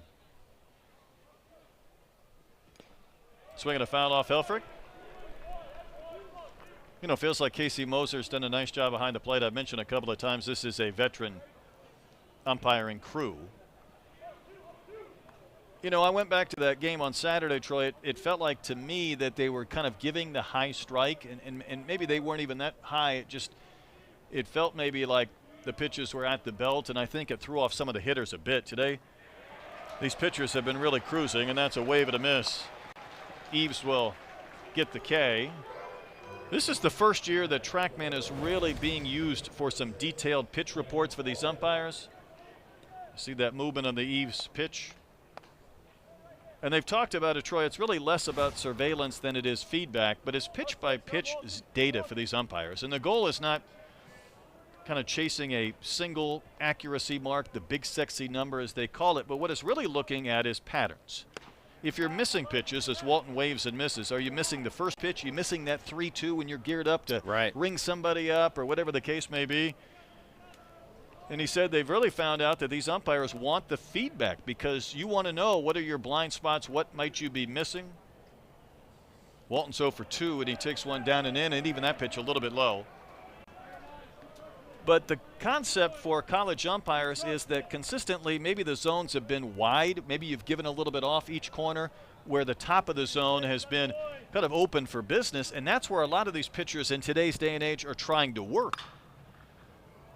There's a slow ground ball to Brumbaugh, who will throw out Walton for the second out. I think we saw that with Xavier. They tried to pitch at the top of the zone. Not sure if it's going to be a strike. Maybe they're looking for something a little bit further. That's been the area I think maybe he's been encouraged to be called a strike. In the same sense, not giving off the corner or in, and technology and TrackMan really does help with that. Yeah, I think so. And as a hitter, you know, you can get to that high pitch if it's right at the top of the strike zone, but those pitches that are a baseball or two off on the corners, you really don't have any way to get to those pitches. Engskov will bounce out to Brumbaugh. Carson had a couple of plays, got to show off his arm, and Steele Eaves did what Steele Eaves does, get a couple of ground ball outs, and it's still 1-0 as we go to the bottom of the 6th. Just not having him around. Last year it was like every morning I woke up, it was like reliving my childhood, but living in a dream at the same time. Being able to play SEC ball with him it was a blessing and an opportunity, and I loved it. Every day I got to wake up, get better with him, and push each other to our best. Really an incredible year for the Eloy family that culminated with the Golden Spikes Award for Vahiva. Told you about Cahillo and his 70 RBI campaign, but I really enjoyed hearing Cahillo talk about what a special year it was for him. Yeah, just what an amazing family. And talked about how the Loy family, they put in some work to get here to Fayetteville to watch their boys play. That's for sure. Cahillo had the chain going, the earrings going. He had some bling working on that Yeah, video. I think he got some of the tats touched up as well. He has the lone RBI in this game with a first inning single.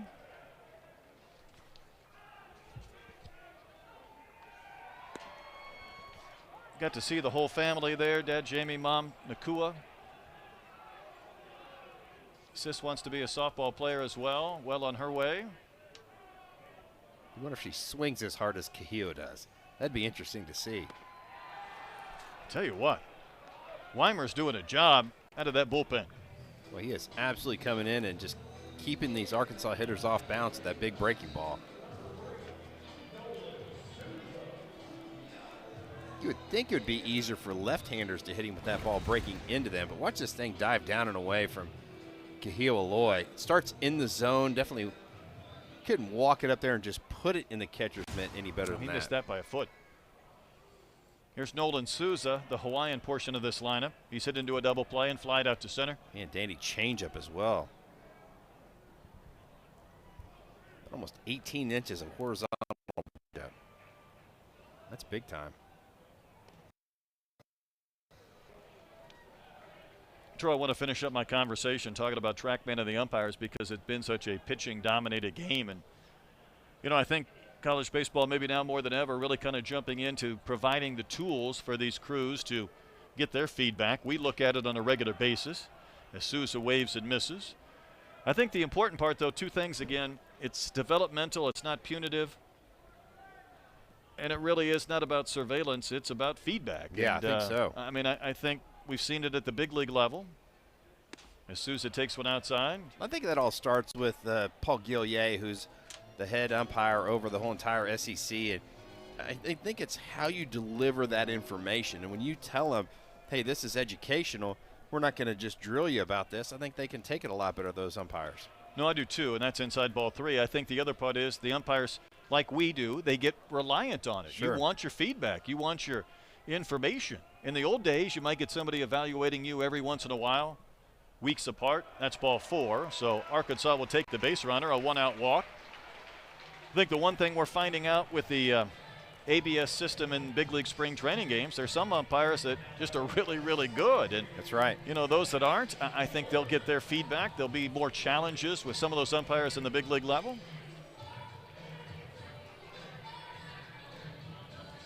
But in the majors, the league is measuring the standing height of every player to determine their individual strike zone. I don't know if we're quite at that level when it comes to the grids we get. Right. I don't know. I don't think we're there yet, but that's a really good feature because you really don't want Jose Altuve having to deal with Aaron Judge's strike zone. No, or vice Quiller versa for Arkansas State, the way he goes into that crouch. Stewart would love to launch one and homer for the third time in as many games. Really good changeup right there at the bottom part of that zone. Just clipping it. I mean, you're talking about 3,000 plus spin on the breaking ball and 1,800-ish spin on the changeup. Off and running is Souza. Wave and a miss. The throwdown is not in time. Souza with no fear, in with the dive and a stolen base. His first of the year. And the Razorbacks, Troy, in the last couple of innings are desperately trying to get a run. They're not playing for a big inning. Right. They're trying to get to two. Souza took a little peek. You really don't want to do that on the straight seal. Again, that didn't hurt being 6'3" just to get to that base a little quicker. Ground ball hit the cleat of Weimer, but it propels to Engskov. It's going to result in out number two. With the shortstop back up the middle, when that ball hit the shoe of the pitcher, I thought that might have been an Arkansas break, but it still propelled right to the shortstop, so it didn't angle out into left, where maybe it could have produced a run, and there's two outs. Yeah, that's a big play because normally you see a deflection like that, it's going to roll out to where the shortstop normally plays. Hits right off his foot. He almost looked like he kept it stuck out there on purpose. How many times does a ball hit the heel or a shoe and then almost propel directly to an infielder and not angle in one direction or another? Yeah, not very often. Poppy's 0 for 2. And he just finds himself down in the count early on, just Quickly. taking that hanging breaking ball. probably going to be the best one he should have hit. There's a chopper to third. It's a fair ball. Torres will throw out Pompey, and Arkansas strands its 7th base runner of the game and a runner in scoring position. 6 complete, still 1 Razorbacks.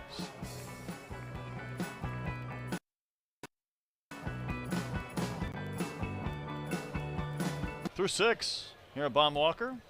If you like pitching, this is your ball game. Yes, it is. Fans on the hog pen don't know quite how to react. They haven't been waving many flags today. Just soaking up some sunshine in a 70-degree afternoon. A few beverages on hand, why not? Basketball game later on tonight, but an 8 o'clock tip, so I got to go home and take a nap and then go to the game. Might not be a bad plan.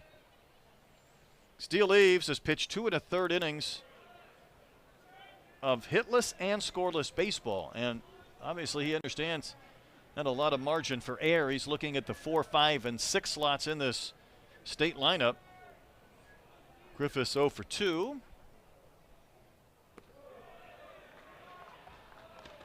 What's going to be interesting if Weimer for State and Eaves for Arkansas continue to perform well, how long these pitchers might go or how long their managers will let them air it out. Yeah, that is a really good call because both these guys are really feeling it on the mound. Eaves is just about ready to walk the leadoff man, and that is definitely not what Arkansas wants. And the Red Wolves, you might even see, even though this is the 4-hole hitter, he's for sure taking this pitch and probably maybe even one more.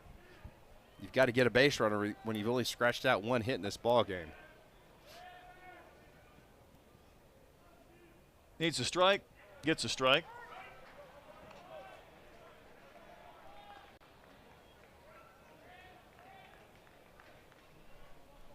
Very different game from yesterday, but the Red Wolves would love to come back, win this one, and take both games. Popped up, let's stay in play. Doesn't look like it will, and it's several rows behind the Razorback dugout into the seats. Somebody got a baseball. Didn't have to lose any fingers to get it.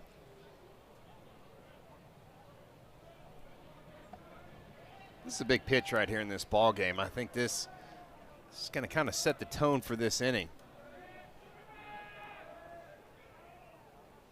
Big payoff pitch. Right down the chute, strike 3 called. Bottom on, but Griffiths K's. And Steele Eaves is now struck out 4. Some pitchers have the ability to keep that ball on plane quite a bit, and I think Steele Eaves does. When you have pretty good velocity, that ball gravity doesn't take over as much. And there's your answer right there. Yep, we're getting the answer. 38 pitches for Steele Eaves after DeCramer went 50. DVH is going to make a pitching change. So Arkansas about to bring on its 3rd pitcher of the game. 1-0 Razorbacks as we step aside in the 7th inning. Arkansas has run out some pretty big arms here in this midweek series, and Parker Coyle comes on with 1 out in the 7th inning.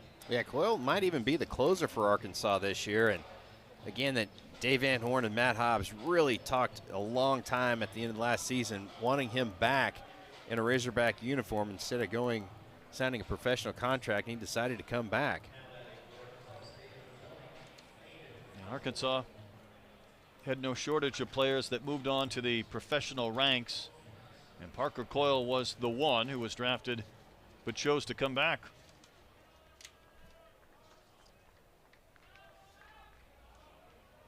Hausworth, the batter, reached on an air by Souza his last time in. Coyle's not going to be overpowering. His fastball is going to sit 90-91. Slider's going to be about 86. Buries one down in the dirt. Yeah, 11 players drafted and 2 others signed free agent deals, and they had a Golden Spikes winner, and Parker was the one who was drafted who came back. I think he really wanted to be a Razorback. When you think about Coyle, though, Troy, what's unique to me is the fact that even though he is a senior, and we don't talk a lot about seniors anymore. He's never thrown more than 22 innings in any of those seasons. Wow, that's really interesting. Let's hook foul wide at first.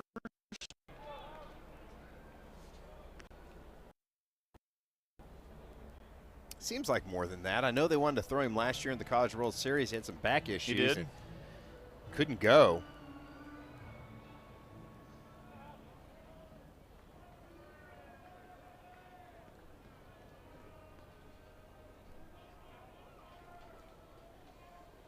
Next one to Houseworth. Off the corner. Really good take. That ball is several baseballs off the plate. And again, even though that's where Helfrich set up, again, just a very good, consistent zone out of Casey Mosier, the home plate umpire. Cutter just took its way off the corner. The 2-2, he came back with the slider, and Houseworth fouled it away. Big deep breath there from Coyle.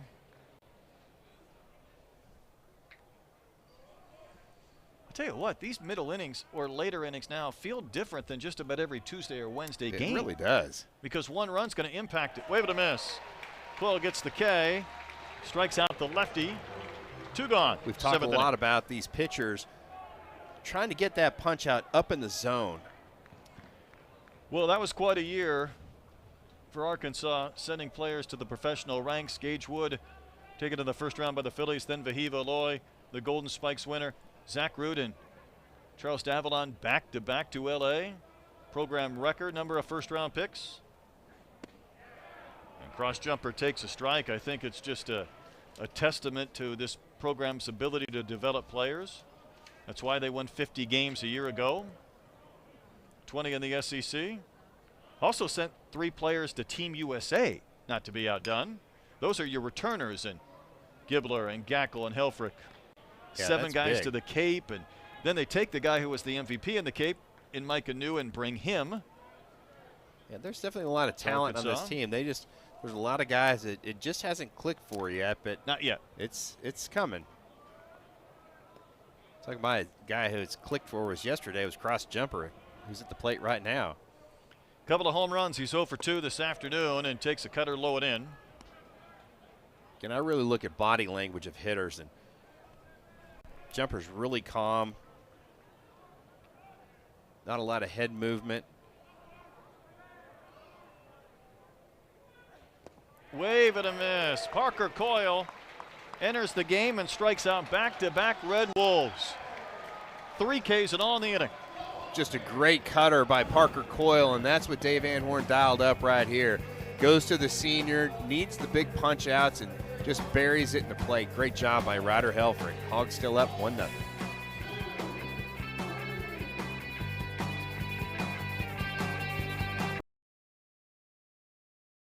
Efficiently stretched out as we go to the bottom of the 7th inning. It's still 1-0 Razorbacks. Hogs got a run in the bottom of the 1st, and that has been it. Hey, there's the Walton family right there. Meanwhile, we go to the bottom of the 7th with Turner, Brumbaugh, and New, the scheduled hitters.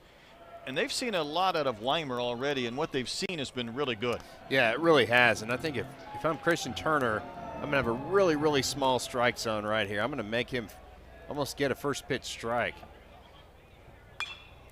Turner had the bunt hit in which it was reviewed as the ball was thrown into his back. Was he on the right base, the safety base, or in the runner's lane? And he was called safe, but he would be sacrificed to second. Arkansas would not score him. Hogs have left 7 in the game.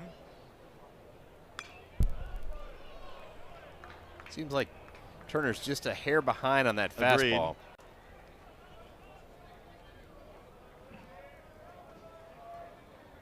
This is one of those ones you've got.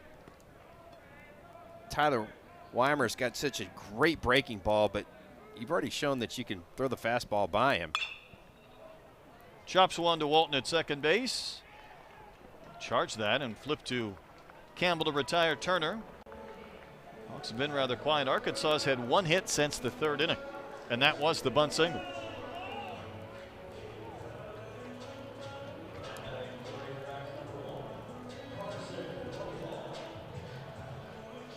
Brumbaugh's 0 for 1 with a sacrifice.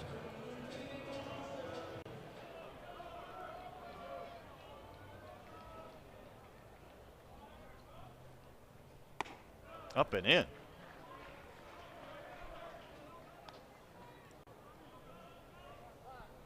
It's going to bring out the pitching coach for the Red Wolves right here. A little surprised on that, but maybe he saw something that maybe just how big that miss was and just wanted to have a chance to slow down his right-hander. This is one of those conversations you're probably like, hey, your stuff's really good today. All you have to do is throw it in the zone. You're not going to get hit.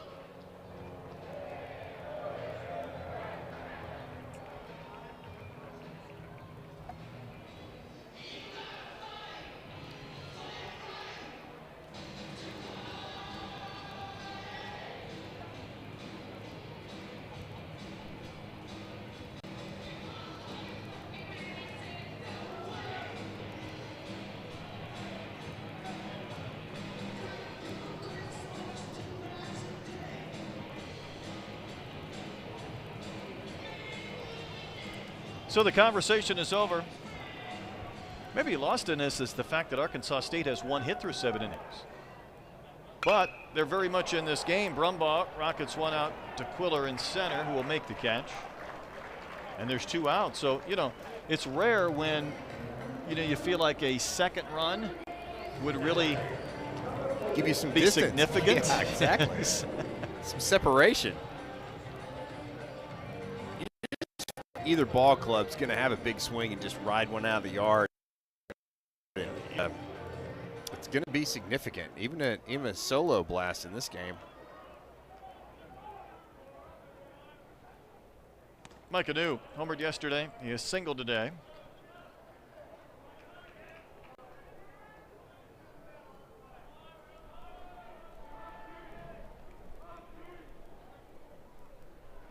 See that unique stance from the side for New. The pitch floats and carries a little bit in. It's one of those pitches that you just can't hit. Just floated right off the plate. Kind of backed up. Big swing and a foul ball back and out of play. That was the mistake. You can tell the reaction of Mike Anu. He knew he missed a pitch that he should have hit. Weimer's been really good with that breaking ball and starting it almost kind of just a little bit above the belt and ending up down around the toes of these Arkansas hitters, and that one was hung. Base is empty, 2 outs. Now 2-2 the count to New. Helfrich on deck if Micah can prolong this bottom of the 7th inning.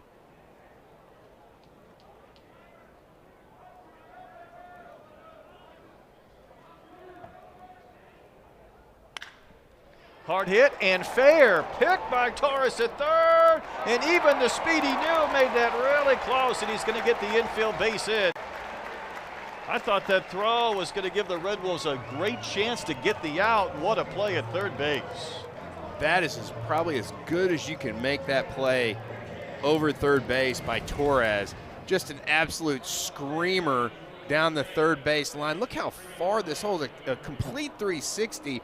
I think that's what you have to do. I think the call is right and just an amazing play. They're going to review this just because you have to if you're Arkansas State. You cannot leave a challenge in your bag and not go check this one out. This is huge. No, agreed.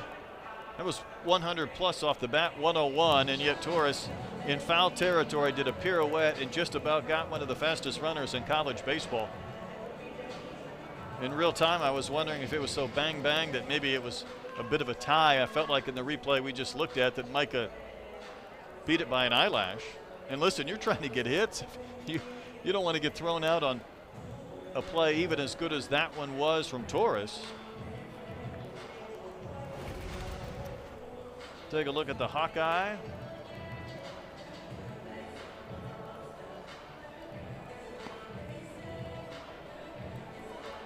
Goodness, I thought maybe Troy in real time it was a tie, and I got to tell you what, that wasn't a tie, but that was close. That's really close. I did think he was safe in real time, and what a great look by that Hawkeye camera. That just adds a different layer of clarity. Review was a quick one. You wonder if that was. After review, the runner is safe. Arkansas State is out of challenges. However, they may request a crew chief initiated review. if this was played on AstroTurf, does that ball pick up a little extra speed off the hop? I'm not really sure. I think it had 2 hops, didn't it? You know, it's interesting because Arkansas State now has turf through their entire field, turf infield, of course. It's always a little bit different when you come to dirt. You know, just getting the work in, the speed, the hops, whatever that may be.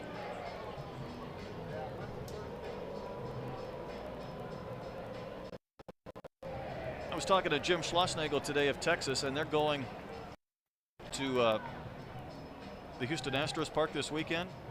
Last year, I think they played less than 10 games on dirt. They're going to Round Rock today, which is the minor league park, just to be on dirt. Wow. Just to get their infielders used used to the bound. I mean, I thought that was creative.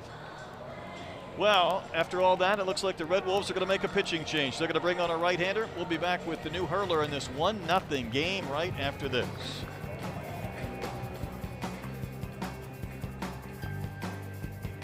We had a cycle on Saturday. Remember Arkansas's last 2 cycles, both against UCA. 2021, this was the 6th inning. Robert Moore gets the double to complete the cycle. So that was quite a moment for the Razorbacks. And Robert Moore, just loved the reaction. But how about Dylan Leach in 2022?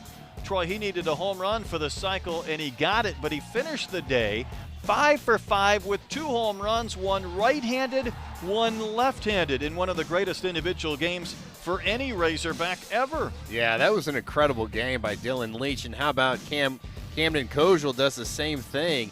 Got the double right there. Got the hard ones out of the way first, hit the home run, then the triple. So just had the single and double, and he was the go-ahead run right there, and walked it off in the 9th inning. Remember that Arkansas had the cycle in 2021-2022. When Moore did it, it was the first cycle by a Razorback since 1994 and Kyle Harris. So they've had 3 now in a relatively short amount of time. What Arkansas does not have today is Camden Koziel, at least in the starting lineup. I haven't seen him in the dugout, Troy, so the flu might have taken him out of the equation. Arkansas is trying to find a way just to get a run here in the 7th inning rather than the cycle to add to this 1-0 lead. They'll have to do so, though, against a new pitcher for the Red Wolves. Yeah, this is going to be – Turner's going to come in right here. Cole Turner, the right-hander, 6'2", 190 pounds. That fastball will sit around 90, 92 miles an hour. Throws a slider as well. When he's on, that fastball's got some good sink, so you're going to see some ground balls, and that's what I'd like to see off the bat of Ryder Helfrich. He's a Canadian. Helfrich has walked twice and lined into a double play. Did he offer? Plate umpire Casey Moser said he did. Micah New, by the way, a really short lead at first base. I was just thinking that as well. I mean, looks like he's got a left-hander up there on the mound. I mean, he's got about a 5-foot lead. If he fell down, he might pass the bag. So the numbers from Turner a year ago. Helfrich hits a chopper to short. Big bounce for Engskov, and that's a strong attack to retire Helfrich. And Arkansas has stranded 8 runners through 6. This game is there for the taking. See what State does in the top of the 8th.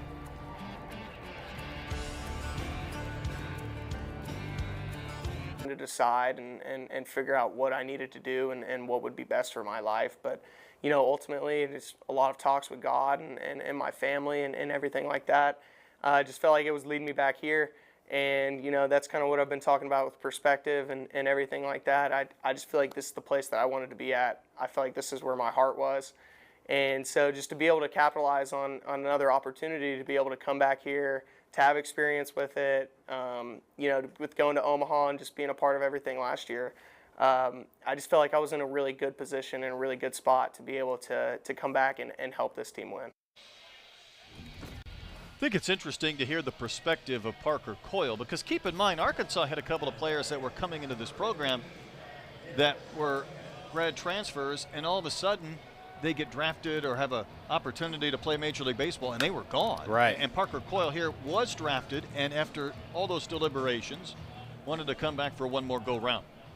don't think it's ever a bad idea to have some long conversations with God. That puts you in the right perspective. Is he a baseball guy? Do we know? I mean, think is it so. bigger picture, or does he, What's best for your life? Okay. There you go. I think So that's he's how not Parker. worried about the cutter and the Maybe. draft positioning. Right now, Arkansas is worried about this game. It's 1-0. 7, 8, and 9 due up. Coyle got a couple of strikeouts when he entered last frame, and this is torch but foul way down the line and right off the bat of Kason Campbell. I mean, I kind of think everybody is a baseball fan, but I understand maybe that's not the case. I think they've got a pinch hitter on here. This is Derek Martinez. It looks number like 15. it is. So Martinez sneaks in.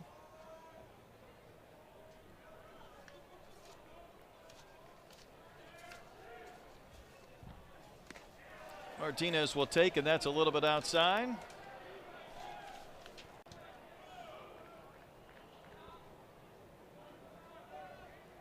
Tell you, Brett, we were down there talking to Coach Silva and down by the Arkansas State team, and they've got some big body guys.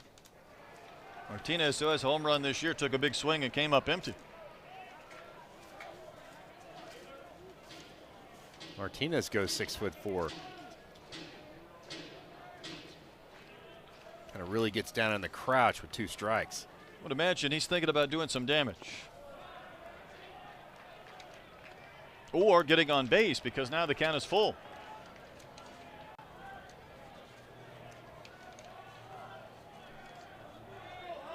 Martinez taking a lot of time before he looks up and makes eye contact with Parker Coyle. Payoff pitch is outside. So the tying run is on base. And the question is doesn't look like, I was trying to see if Arkansas State was going to pinch run for Martinez in that situation right there. Now do you bunt Torres up? Got a guy that can really handle the bat, but he's a good contact guy as well. Well, the problem is the 9-hole hitter might not be your RBI guy. That's so true. We'll see. I'm curious as well. Torres walked back in the 5th. He is squaring. And bunts one foul. I really always like to have catchers call breaking balls in bunt situations, because a lot of times you bunt off machines, and 99% of the time those are fastballs. And so you really don't have that opportunity to bunt breaking balls. Another bunt try. Might be a play at second base. Robinette's eventually going to have to get it out, and he does. Would you have considered that throw to second? Clearly there was not an issue throwing into the back of the runner. I don't think so. I think you just You're content got for to the get out? an out. You have to trust Parker Coyle's ability to get outs in these situations. Okay, you've talked me into it. Now you'll get a pinch runner. That's what I thought a batter ago.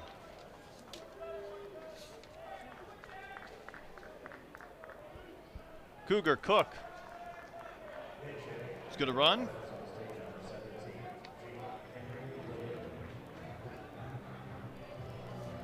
Well, And get a pinch hitter as well. Yeah, you know Parker Coyle knows who he's going up against right here. You've got your 9-hole hitter. Well, it's a pinch hitter. Oh, my bad. John Henry Williams.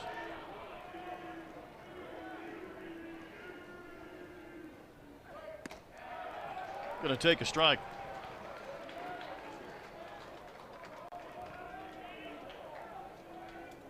Connor State College product. A year ago, 10 home runs. And he just tattoos one foul. That went up into one of the suites.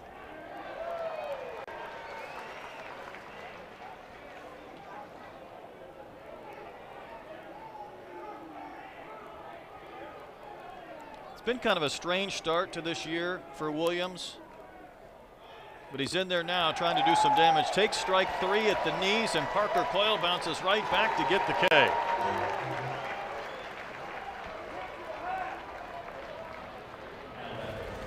Just a great pitch by Parker Coyle. Doesn't mess around with 2 strikes, goes right at the hitter. Lives in the bottom part of the zone, and this is going to be a conversation with Matt Hobbs right here.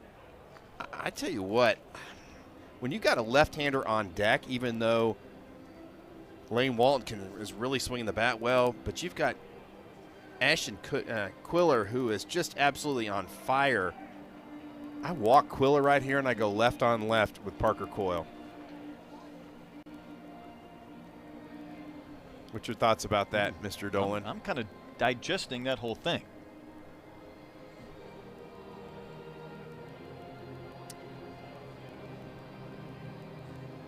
Yep.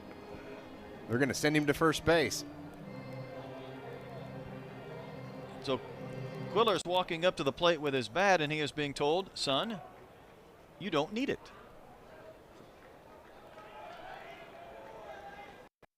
I think he was very shocked.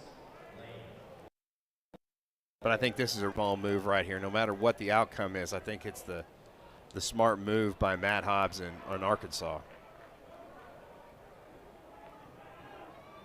You've seen Lane Walton really swing over the top of some breaking balls down and away.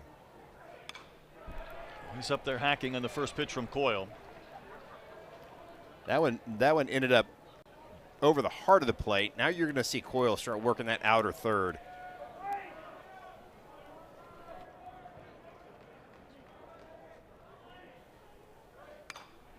Another one shot dangerously over towards the dugout of the Red Wolves. It's 0-2.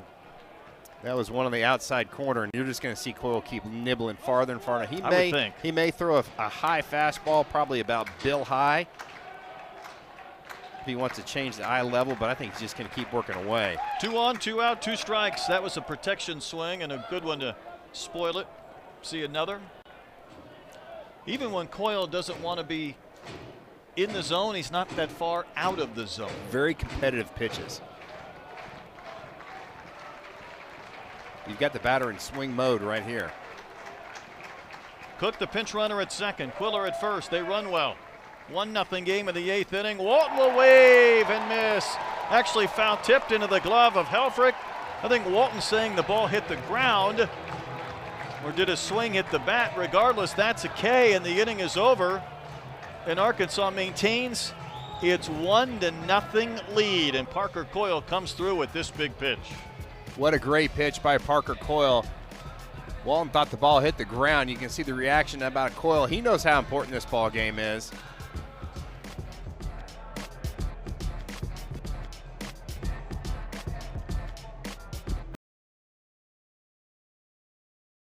And none bigger than that last one right there by Parker Coyle. And that was just a veteran against a youngster. And you can see the veteran got the best of him right there in Lane Walton. 3, 4, and 5 do up for the Razorbacks in the bottom of the 8th. Reese Robinette to face Cole Turner, who's one batter deep in the afternoon, and Robinette takes a strike. New catcher is Manuel, also first baseman as well for the Red Wolves. After some pinch hitters and pinch runners.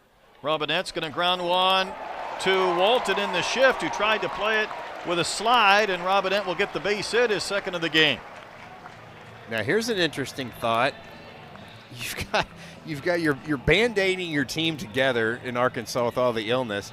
Do you think about pinch running for Reese Robinette in this situation, or do you maybe wait till he gets to second base? I do not pinch run for him. Because you lose a 6'3" first baseman if you do. This could be one of these games where you play 12 innings. Very true. And I don't think Kahio Aloy is going to be bunting. Kahio Aloy might be due to launch one. Now, he has driven in the only run in this game, and it came 2.5 hours ago. It seems like yesterday. It was like a long time ago.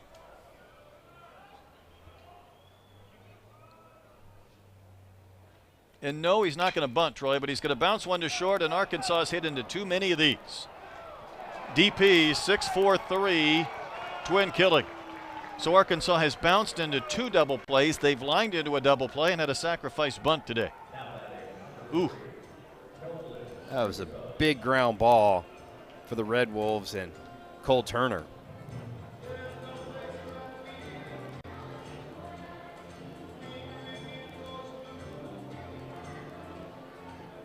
Sousa's 0 for 2 with a walk.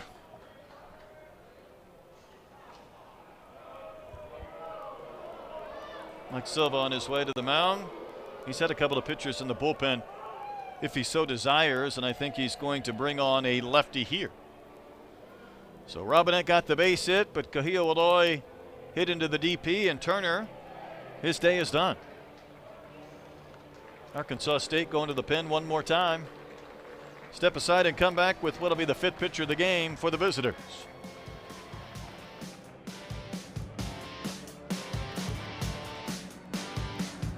That is what is ahead for the Razorbacks. UT Arlington coming in here this weekend with ORU, then Stetson. That's a 4-game wraparound series to a Monday. Conference play with Mississippi State. Get the Dogs right out of the gates. Yeah, I think the thought process around that Monday game is you get an extra day off. So you play Friday, Saturday, Sunday, Monday, and you don't play any midweek games, and then you jump right into conference. So if anybody's a little under the weather or nicked up, then you've got an extra day to get healthy. Arkansas State will play Pine Bluff. They'll go to La Tech. Coach Silva has some experience there in Ruston. We'll also play ORU and Little Rock for a single game. That Southern Miss series is going to be something. Meanwhile, coming on to pitch, Isaac Sewell. Yeah, Sewell's going to really turn over that fastball. Really kind of likes to pitch with deception. That fastball is getting around 82, 83, and a slow breaking ball as well. Facing Nolan Sousa, dropping in strike one. Sewell had a couple of years at the College of Central Florida. Last year, 9 innings and 13 appearances, so somewhat situational. Probably to face lefties like this. This is the one that, if you're Nolan Sousa, you got to swing at the one that starts at your back pocket, because that's going to end up over the plate. The one that's over the plate is going to end up well off the dish, like that last pitch. Since the first inning, Arkansas has had 2 runners get into scoring position. And one of those, they had to bunt him into scoring position to do so. There's not been a lot of offense. It was explosions yesterday. How about 7 home runs combined? Well, that's way inside. Quite honestly, if Arkansas scores 5 runs in 2 games and they get out of here with a win, they'd have to feel like they dodged a bit of a bullet. Really, very much so. That's one of those pitches. You're just glad that Nolan Sousa was able to get his head out of the way of that last fastball. I think there was a split second he didn't feel like he was going to get out of the way. It's ball 4. So another base runner for the Razorbacks, but another lefty coming up in Zach Stewart.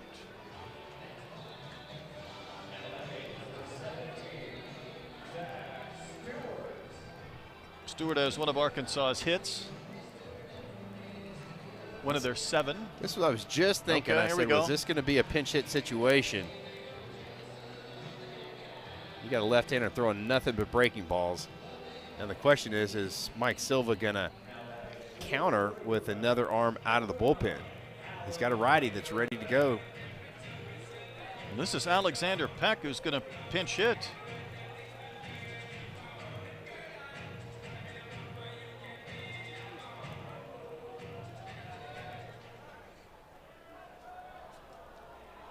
And here's the game of cat and mouse. Here comes Coach Silva. He's definitely going to go to the bullpen and get a right-hander. Peck has 3 at-bats in his college career for the freshman. Doesn't look like he's going to face the left-hander, although, no, there's your indication. So pitcher number 6 about to enter this game. Still 1-0, bottom of the 8th here at Baum-Walker.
The pitcher is Jelle van der Lely from the Netherlands.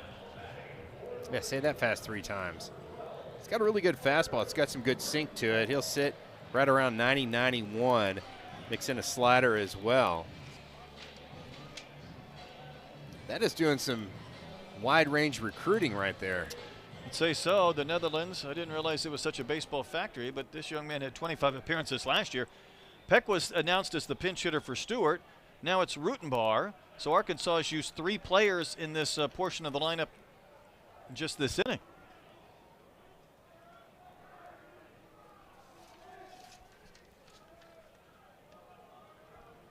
Carter's 1 for 5 on the season. So mixing and matching here, lefty and righty.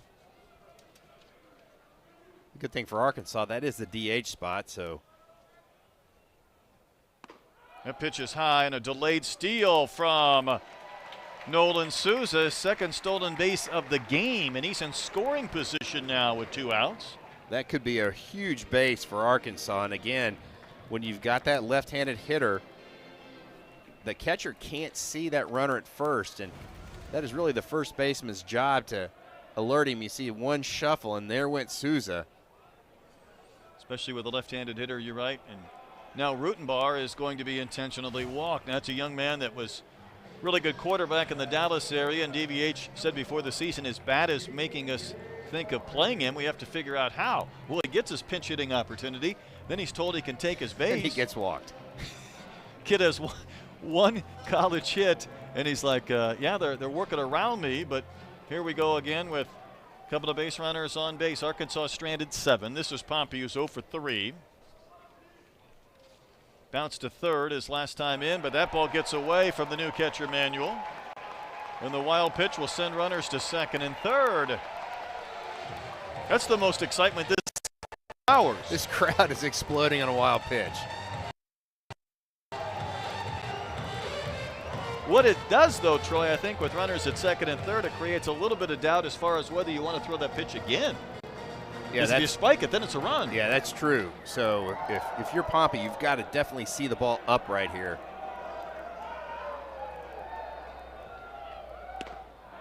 Pulled off that one, didn't he? Yeah, he's really been pulling off that breaking ball away.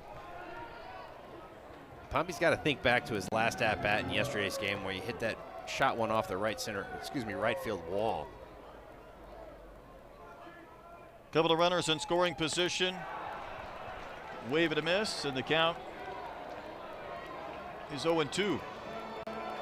Yeah, those pitches are 6-8 inches off the plate. They're not even competitive, and Pompey's just not picking up that spin very well. 1-2, I should say. And that is strike 3 over the outside corner. Van der Lely with the wild pitch to put a couple of guys in scoring position, but Troy gets the K to win the inning. Really good adjustment by Van der Lely after spiking one and moving runners into second and third. Just dots the outside corner against TJ Pompey.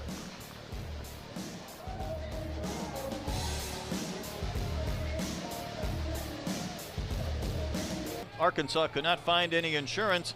So here we go to the 9th, and Coyle is trying to finish this one off. He will get, though, the heart of the state lineup. Engskov, Griffiths, and Houseworth, and jumper if anybody reaches. Yeah, 3, 4, 5.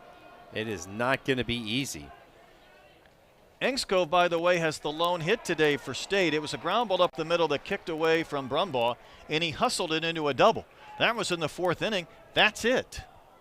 Yeah, not a lot of offense by either ball club in this ball game. Soft pop-up. It'll carry to the right and be out of play.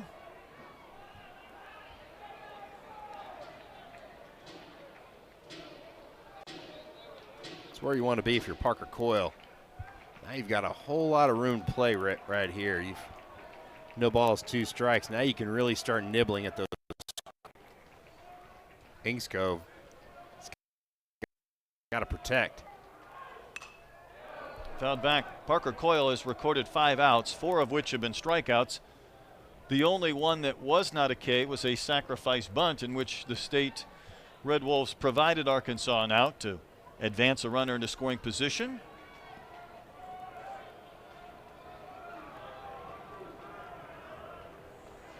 Wave and a miss.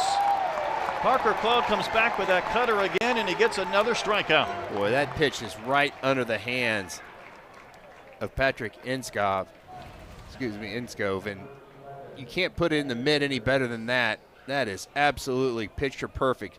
Too close to take, but it really just ties you up. Even if you hit it, it's going to be a little weak grounder at third base. Right, because you're thinking you're getting that inner half, and it ends up being way in on that corner. Griffiths is 0 for 3. He'll cut and miss. Red Wolves hit 5 home runs yesterday. They have 1 hustle double today, but 1 big swing would tie things up in the 9th inning. They've got the guys at the plate that can turn the baseball around. Another one popped up. Will this one stay in play? Robinette chasing, running out of room near the tarp, and it's a couple of rows deep.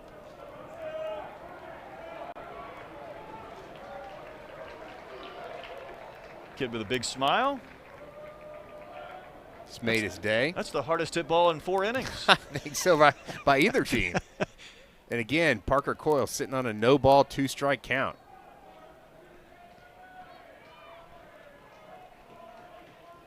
See if he nibbles or he comes right after Griffiths. Again, I said it right. Even when he's not necessarily trying to be in the zone, he's not far out or sometimes still in the zone. Yeah, I think that caught a little more of the plate than he would have wanted. Let's see if he doesn't maybe bury this breaking ball or really try to backdoor one off that outside corner. Outfield deep and around towards right center against the cleanup hitter. Helfrich wanted it low. He did. He got it. He said that's what we want. He was that non-glove hand was patting the dirt, going, "Do not hang this one. Definitely spike it." So for Coyle, he's only been out of the zone 8 times. Pumping strikes for that 34 pitch total. Well, Helfrich was lucky that Griffiths didn't swing and miss. Yeah, I think that would have been a base runner on first base. You really don't see Coyle throw many changeups, especially to right-handed batters, which you think that'd be the time to throw them. But again, that cutter and slider are so good. 2 balls, 2 strikes in the pitch.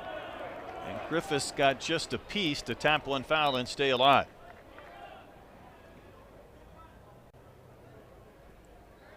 How about 3,080 on the spin rate of that last pitch by Parker Coyle? Giddy up.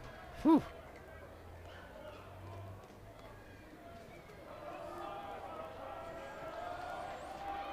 Ingskov struck out to begin this 9th inning. 2-2 the count. To the Red Wolves cleanup hitter, the pitch. Wave and a miss. Strikeout number 6 for Parker Coyle. And Arkansas State down to its final out. Wait. Again, the movement on that pitch, it's up in the zone.